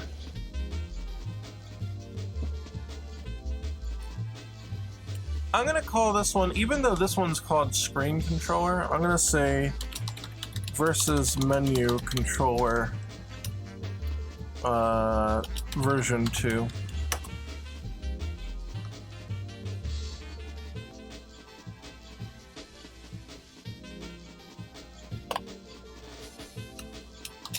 So basic things first, I'm gonna get my libraries here.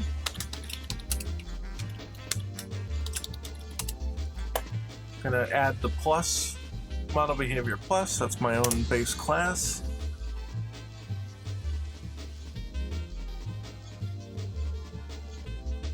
Yeah, I was gonna say that's what I was thinking of when you mentioned it, the Fate version of Alexander. Yeah, Fate Zero was good. I'm a very big fan of Fate Zero. I thought that was very wonderfully done. I know because it is the way that it is because Gen Urobuchi, the person who wrote Fate Zero, not the person who wrote Fate, but the one who made the novel for Fate Zero. I think it was a novel first. He's an incredible author. If you look up like the stuff that he's done, he's great at shows. And he also made Thunderbolt Fantasy, which is really good. I play Fate Grand Order, please don't judge. Well, all I'll tell you is be careful with that stuff. They try to suck you in, and they try to take advantage of you with those gacha games. I would say just be careful with them. You can enjoy what you enjoy, and there's nothing wrong with that. Just be careful. Just make sure you protect yourself. I'm not much a fan of those kind of games. Dead servants are so good. That's the problem. I get you though. I get you.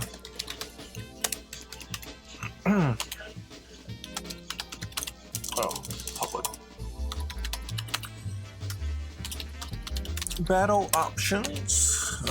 Battle options. Get private set.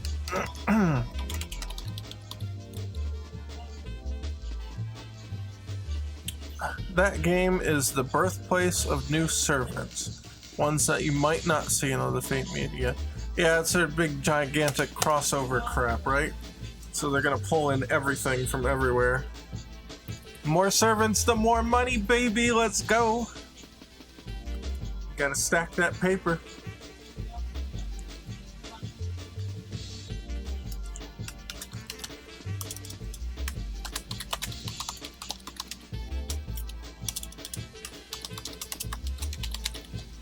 I'm gonna do a private void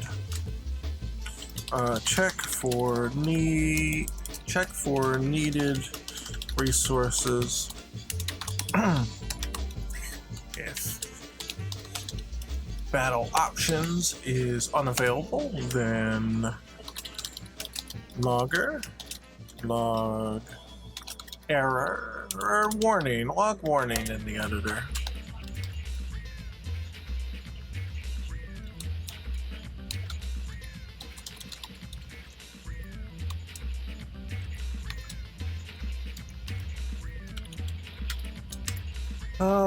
Let's see. Required resource. Name of. Battle options.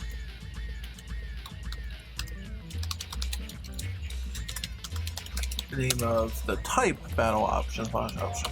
Okay, it was missing. There we go. Because there might be a few of these. And what I want to do here is do this on awake. Oh, I have to override awake.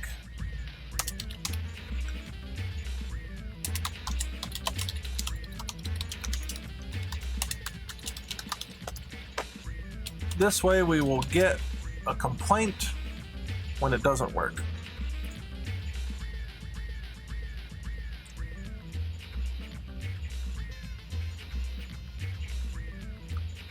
Yeah, Larry did a good job with that. I can't wait to see, like the next stage with, colors and whatever corrections he wants to make to it and all that.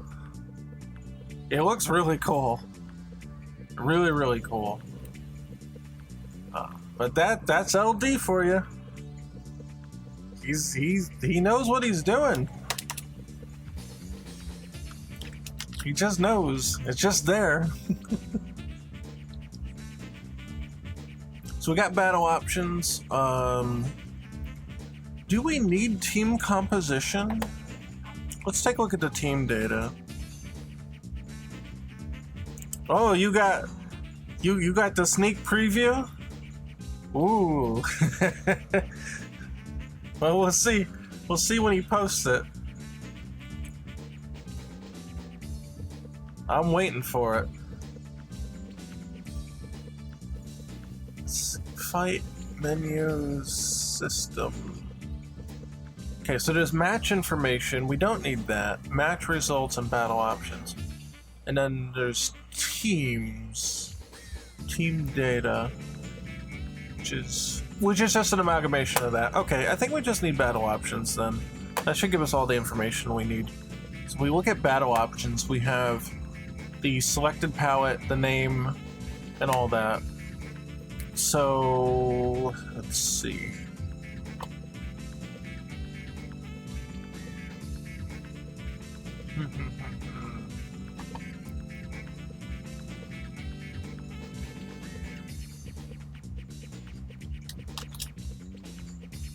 I know, I'm waiting in line here. Oh, that's fine. I'm not LD's keeper here. He's a free agent. He can do whatever he wants. If he wants to take the job, he take the job, man. I got nothing to do with it. I'm not his boss.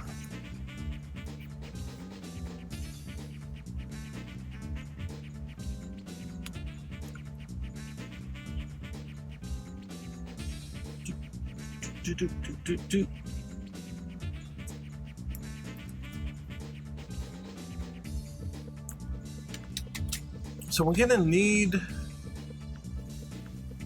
a list.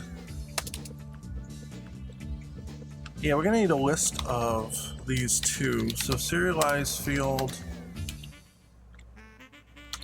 private list of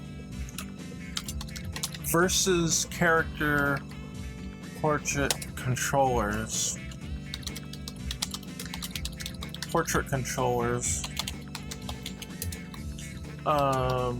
Well, it doesn't have to be a list. We could just make it an array. I don't believe it's going to change at runtime. Well, I don't know that. You know what? I don't know that. We'll keep it simple right now. And we'll set this in the editor.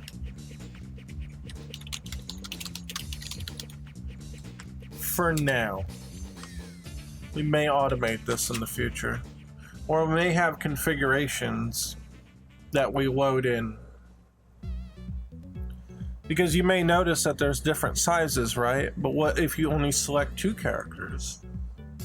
Then what? What we could do, we could make either prefabs, or we configure what they're supposed to look like, right? And, you know, they may scroll in or do whatever. We may have a prefab to set a specific layout here. So when you select 3 characters, you have this. You select 2 characters, maybe you have 2 characters that are the size of this. Or one's, you know, goes up to here, and then the other one's like just this size. And so on and so forth. Maybe you select 1 character, and they take up the whole thing. We can make different prefabs, kind of like here where I've got this portrait base, right? I could just turn it on and off. And we could do that for specific configurations. And then we load in the one that we want. And so in this case, the versus menu controller, you know, this list would be kind of nonsensical to have. You'd probably just ask the configuration, hey, what's your configuration? What are your controllers? Hey, pass them to me for a second. I got to tell them what to do. You know, things like that. G-Man says, oh, I just asked because I'm not sure if he is currently working on Pocket Fighter EX with you. He is, but he is a man of many talents, and he knows how to juggle. We'll put it that way. He's been through the ringer. He knows how to juggle. He can do more than one at once.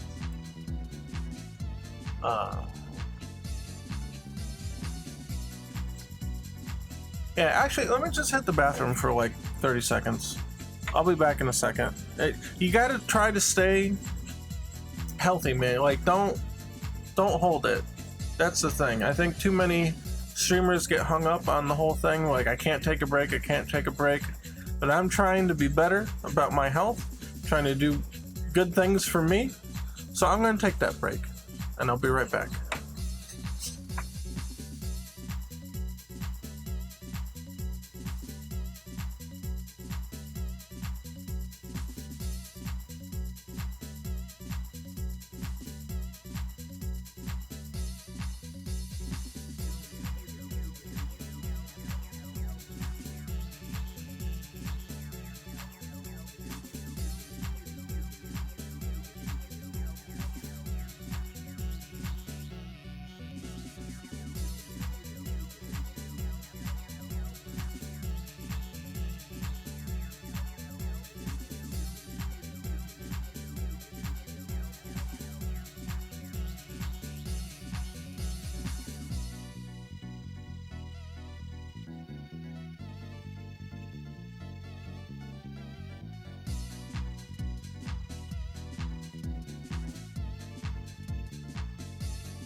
All right.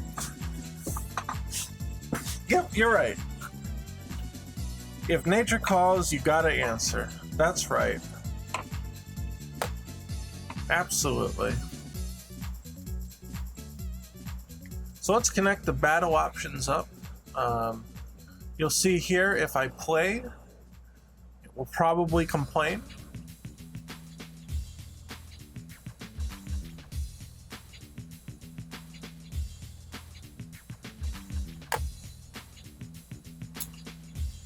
That's not the one. Oh no, there's a whole bunch of them. That's just the what was it? Who made it now? One of these companies made a little extension for Unity, and that's what all this stuff is from. I don't know why. It's fine. It doesn't affect the game itself.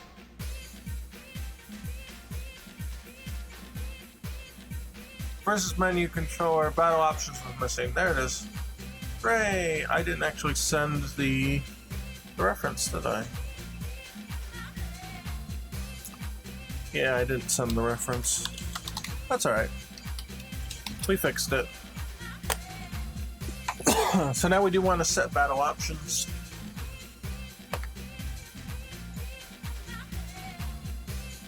Beats, beats. Them beans are in my chair. Oh, that'd be nasty. Unless they're like uncooked, like dry beans, because you could just sweep them up. But nasty cooked beans? Ugh.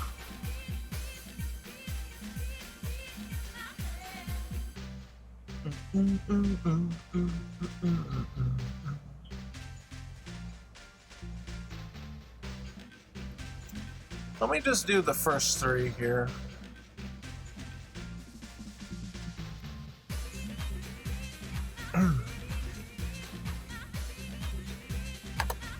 And I'll also do context menu,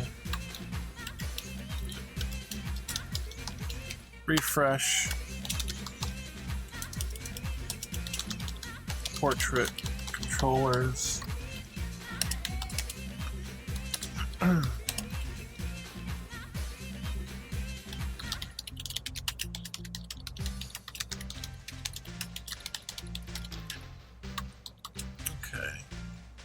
And this will do versus menu. No, versus character portrait controller. Refresh all controllers, but before it does that, we'll attempt to let's kind of check if it's valid, right?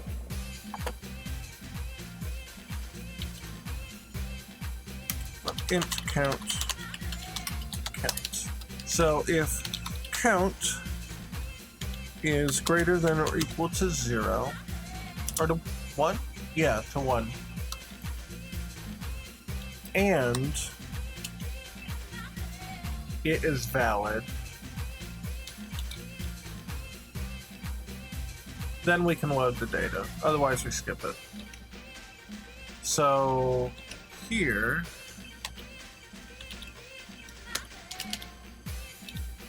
not game.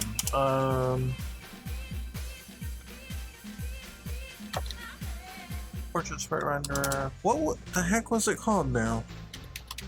Config. It was a config. Character config. It's gonna equal resources.load versus character configuration at path.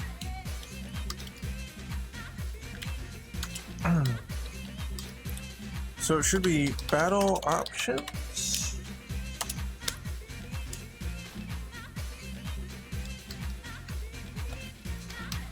Team member. What was it? Team A? What is that now? That's team options. Is that right?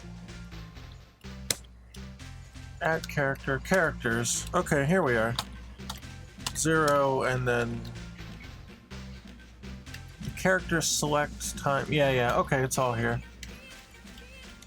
It would be the name. So we want to take the name and then versus data. That's what we want. So yeah, let's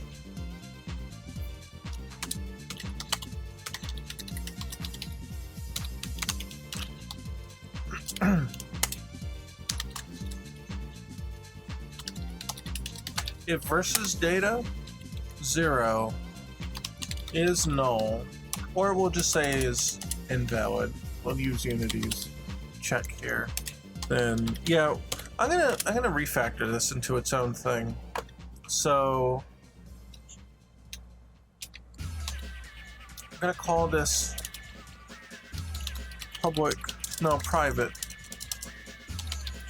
private void load data for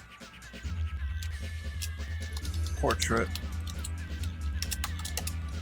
So we need a couple things. We need a portrait controller.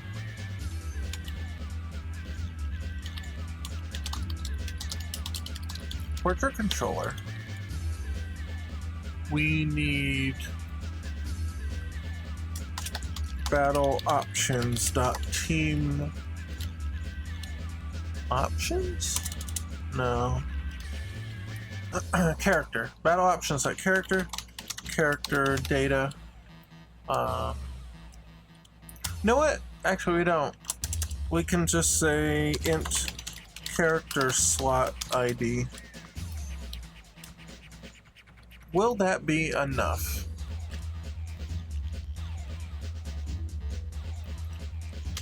So yeah, if the portrait controller is invalid, we don't need to update it. If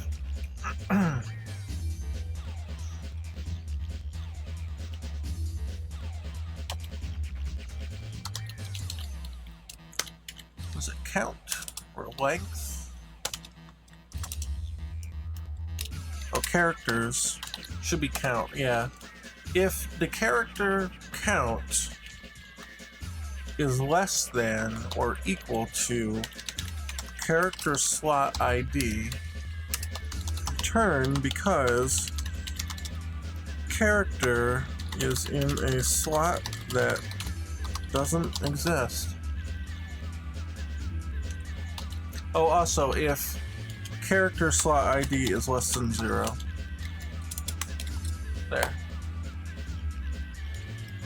Then we're going to attempt to load the versus data. So I'll rename that to just versus data.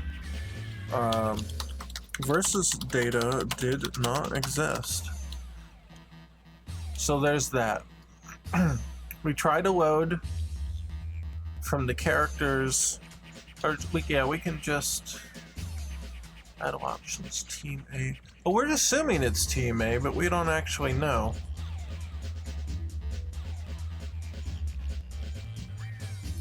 What we could do here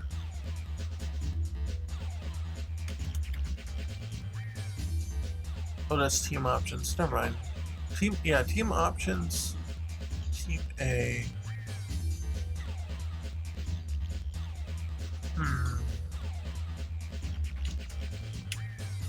Characters. Let's do this. Battle options dot character. Oh, the list battle options character. We'll say the character list. Hi Scrubs, ready for game development. My birthday is coming up tomorrow. I'm turning 33. Well, congratulations. Or not, depending on how you feel about it. If you like birthdays, cool. If you dread birthdays, I understand that too. So if this is null or count, well, no, the count will be checked there. So if that's null, then return valid list. Then we check the list to see if our slot is within the list, and if it is, character slot ID, and then versus data. So say attempt to load the versus data. I have followed you since September 19th, 2021. That is very specific. That is very specific. Well, I appreciate it. You remember that like I have to remember my anniversary with Amber.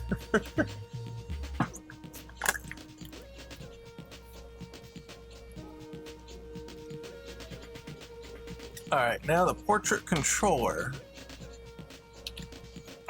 Take the character config and we will load it from the versus data. Or it is the versus data, right? Yes. So there it is. There's the character config. We are not allowed to modify the palette, right? Or can we?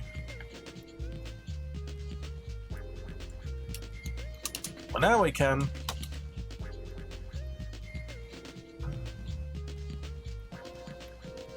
So I'm gonna take that. We'll go from battle options to character list here. In fact, let's take the list here and put it here. It's character slot data. We've got the name, but I want the palette ID.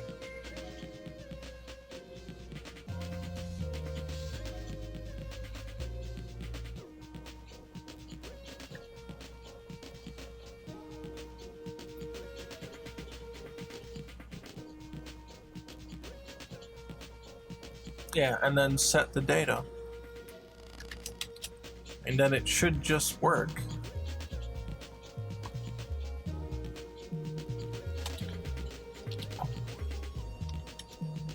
So the character slot, we could just go through.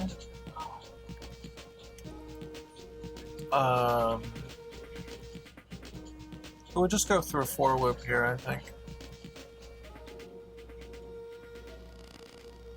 Yeah.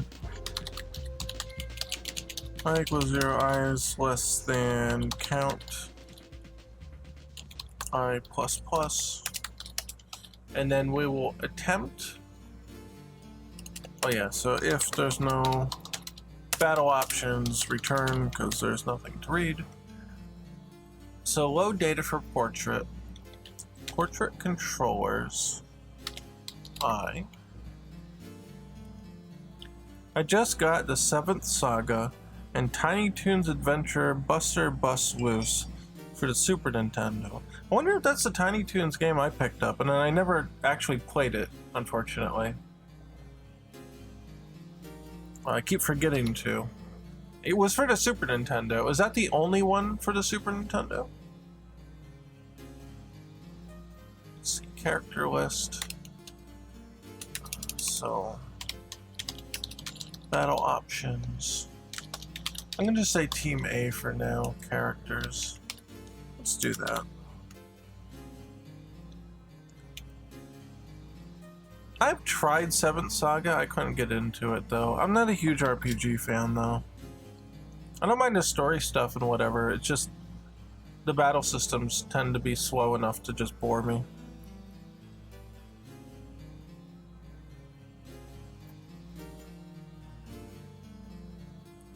Oh, we also have to check.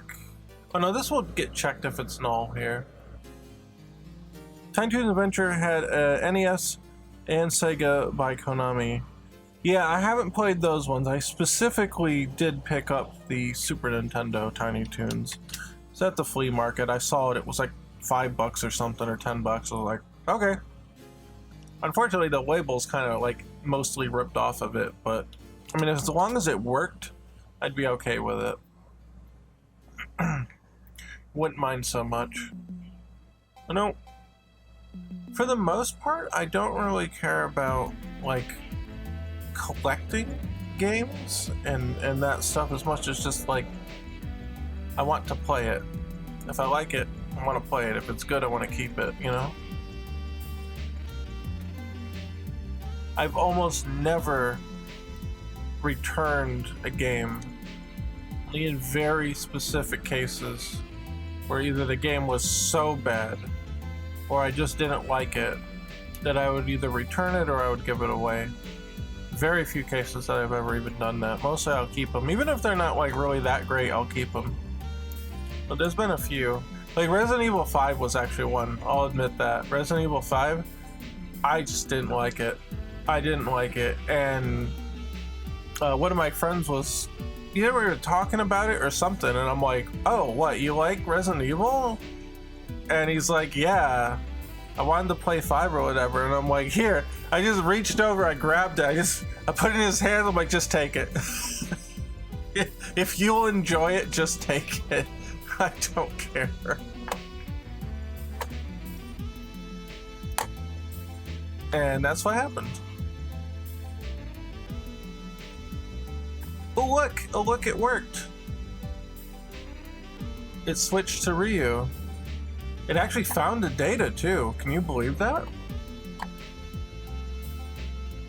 Yeah, so if we erase the data from these, we say none, right? If I go here and I go sync the data now, boom, yeah, it actually loaded Ryu. It actually loaded him. So yeah, let's just put in some like BS stuff here. So we'll put like Ken, and then like Ken with color 1, and then Ryu with like, oh, it's not gonna load these ones. We don't have team 2 set up. But at least let's see what this does. Now Ken's data, I don't know if it's in the right spot yet, so this may or may not work. But we'll see. Like, nah, okay, Ken's data's not in the right spot. So we have to go to fighters. Ken.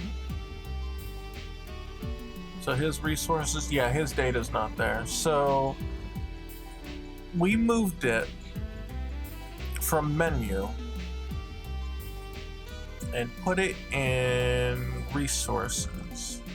We called it Ken versus data. That's what we want. Now, if we go here, refresh, boom, there it is, look it! Cool.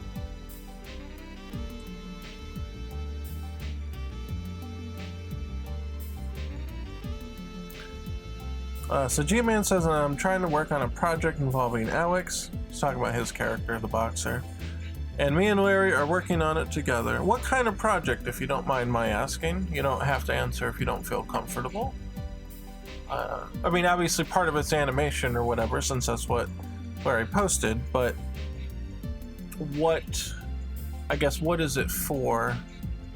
Again, only if you feel comfortable sharing. If not, then that's alright. I totally understand an air of secrecy.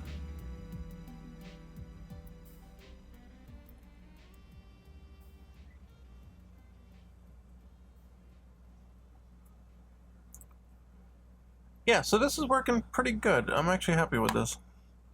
It's a boxing story. So is it like, what kind of media? Is it going to be like a game or like a, I don't know. What are your options there other than like, I guess comic, like it could be comic, but it could be an anime. That'd be really expensive. So I assume that's not the plan there, at least not in its current form. Yeah, what are you planning?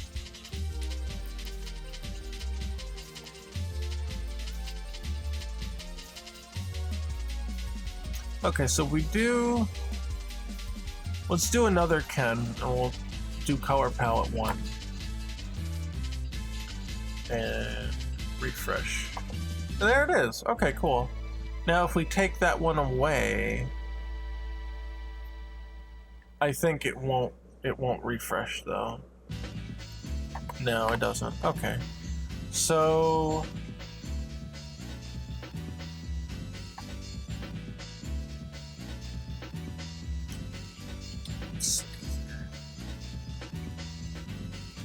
Yeah, you know what we can do? Here's what I'd do.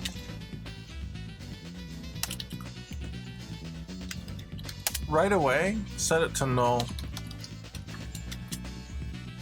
And that'll default it, and then it will go through and attempt to check everything. Unsure, but LBRY mentioned that my story prelude was written in a way that it would be suitable for animations or comic. Fair enough.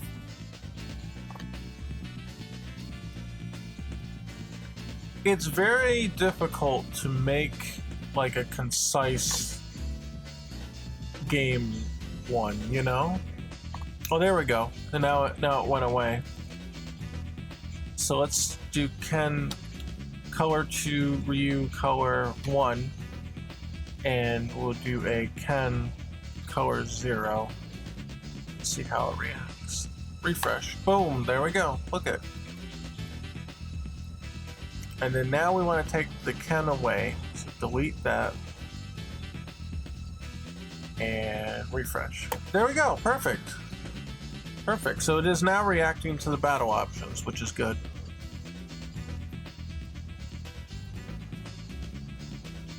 Yeah, I think what I'll do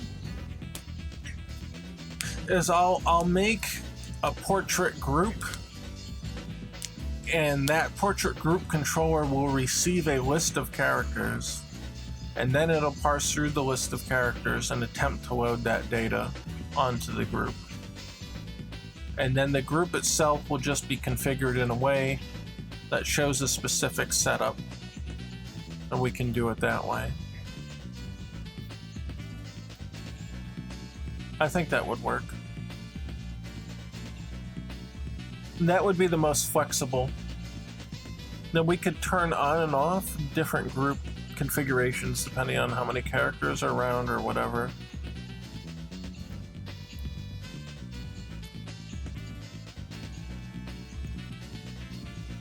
LBRY mentioned that he liked what I was working on, so I'm kind of motivated. He does have that effect.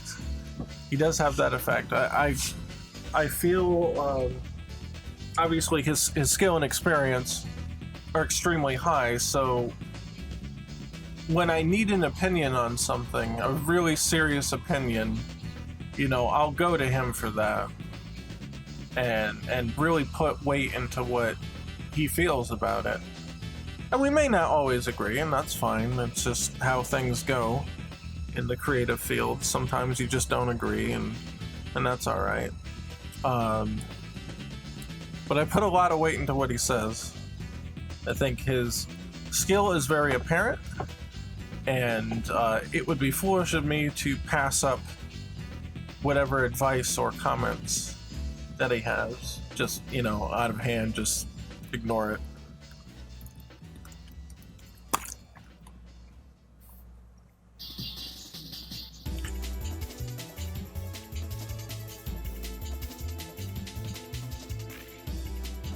Trying to think of what I should do next.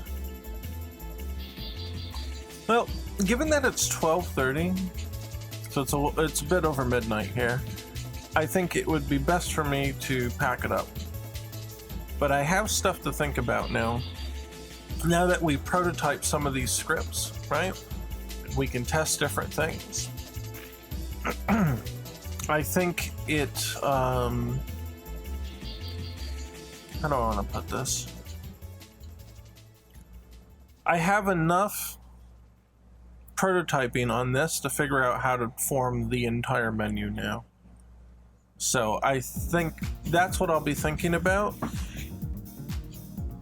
And we'll be moving on to do Terry's pixel art next time. Assuming everything's ready for that. We'll get all three of them in there. We'll get everybody's data all set. That should work out pretty good. And then we'll have, we'll program the whole thing. If I don't do it off screen, you know, during the week or whatever, which I don't know. I've got a lot to juggle this week. A lot of stuff's going on. We've got, oh, geez, I did mention at the beginning of the stream, but I failed to mention it in the middle. Schedule. Friday Actor stream is out because in the United States, we're having the holiday 4th of July. And that normally is on, well, the 4th of July. However, it is common for the family get-togethers to get scheduled throughout the weekend or whatever.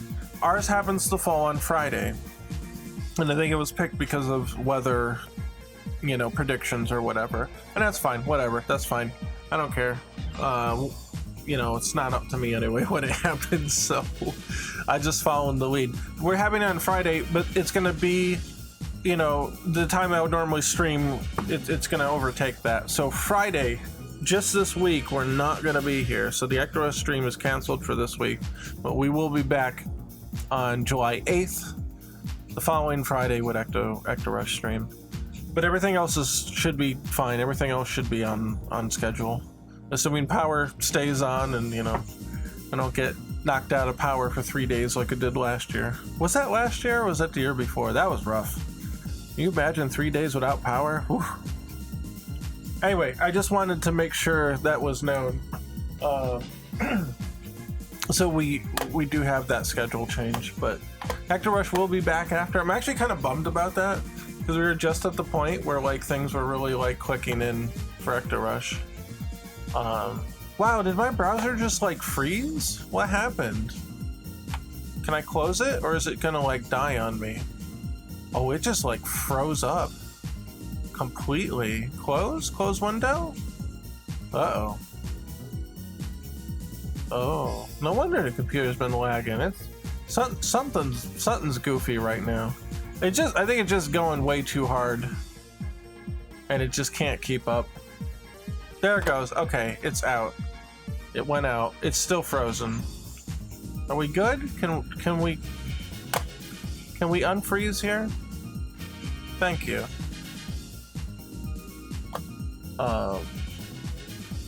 Yeah, so gotta talk to you. Lean in real close. We gotta talk about Patreon. Because Patreon, for this show, for GameDevScrubs, supporting this show, supporting my personal efforts in game development, it's what helps the show keep going. Quite literally, because I do have to pay for the service that pushes the stream to multiple platforms at once. I don't have the infrastructure nor the hardware to do that on my own. So, of course, I have to pay for that. And that's that kind of stuff is what the Patreon's here for. To help me do more dev stuff, spend more time doing dev stuff. Hey, who's that? Stephen B. Voices. Well, thank you for following on YouTube. I very much appreciate that. Oh, jeez. Yeah. Damn. My browser really is just like dead. Jesus. Yeah, this computer needs a reboot or something. Something's goofy. It's just going bananas right now. You know what? I'm not showing the screen anymore. I can just like stop it. Wow, it is lagging so hard. Holy crap. This is why you don't stream from the same computer you dub from. You really don't. It just doesn't play nice. Everything is dying right now. Anyway, so we also use the funds from that to boost the Discord server. So that's really fun. Here's the link for the Discord if you're not already in. And then, you know, it goes to like paying for Photoshop and software that runs the stream and sometimes some dev tools and things like that. Good stuff. So I'd appreciate it if you took a look. And I'm trying to unfreeze my computer here. Can we not? Can we just not? Yeah. High CPU usage warning. Thank you, XSplit. Thank you. Maybe it's a good idea to have separate PC for streaming. Oh, I do. The problem is that the HDMI video capture device died. It fried or something. And so what I'm doing, I have XSplit open on both the computer that does the stream and the computer that does the development. and it can pass through the video from one to the other. So I captured a video of my desktop on the development computer, right? And then I send it to the PC that's dedicated to streaming, since I don't have that video capture device working anymore. Which, thanks to all the patrons, I was able to order that, and so that should be coming by the end of the week. So there you go, like, it's right there. It's working.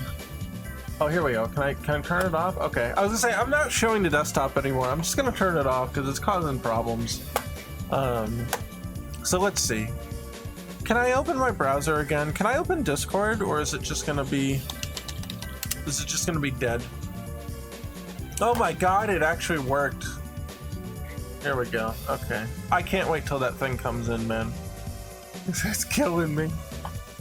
Alright, so I do want to give a special shout out to all the patrons, since they do really help very much. Super special thanks to Alex Smith and Mugen.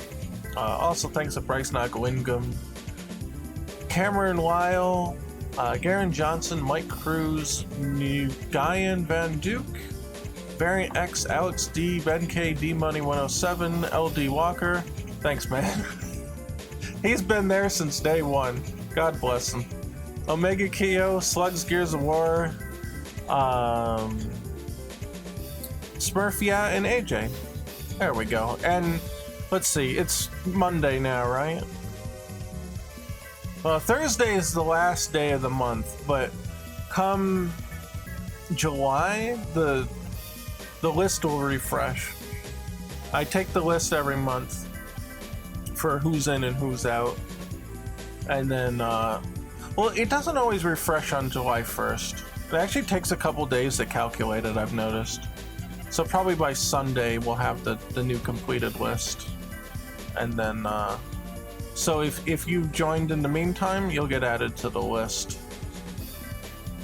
on the 1st or 2nd. So yeah, cool. Thanks everybody for checking that out, for helping me out, and thanks for watching. And we'll see you on Thursday, not Friday this week. We'll be back next week for Friday. So Thursday and Sunday. And that's pretty much it. So all of you have a great rest of your day, evening, wherever you are, whatever you're doing. And I'll see you next time, and scrub out.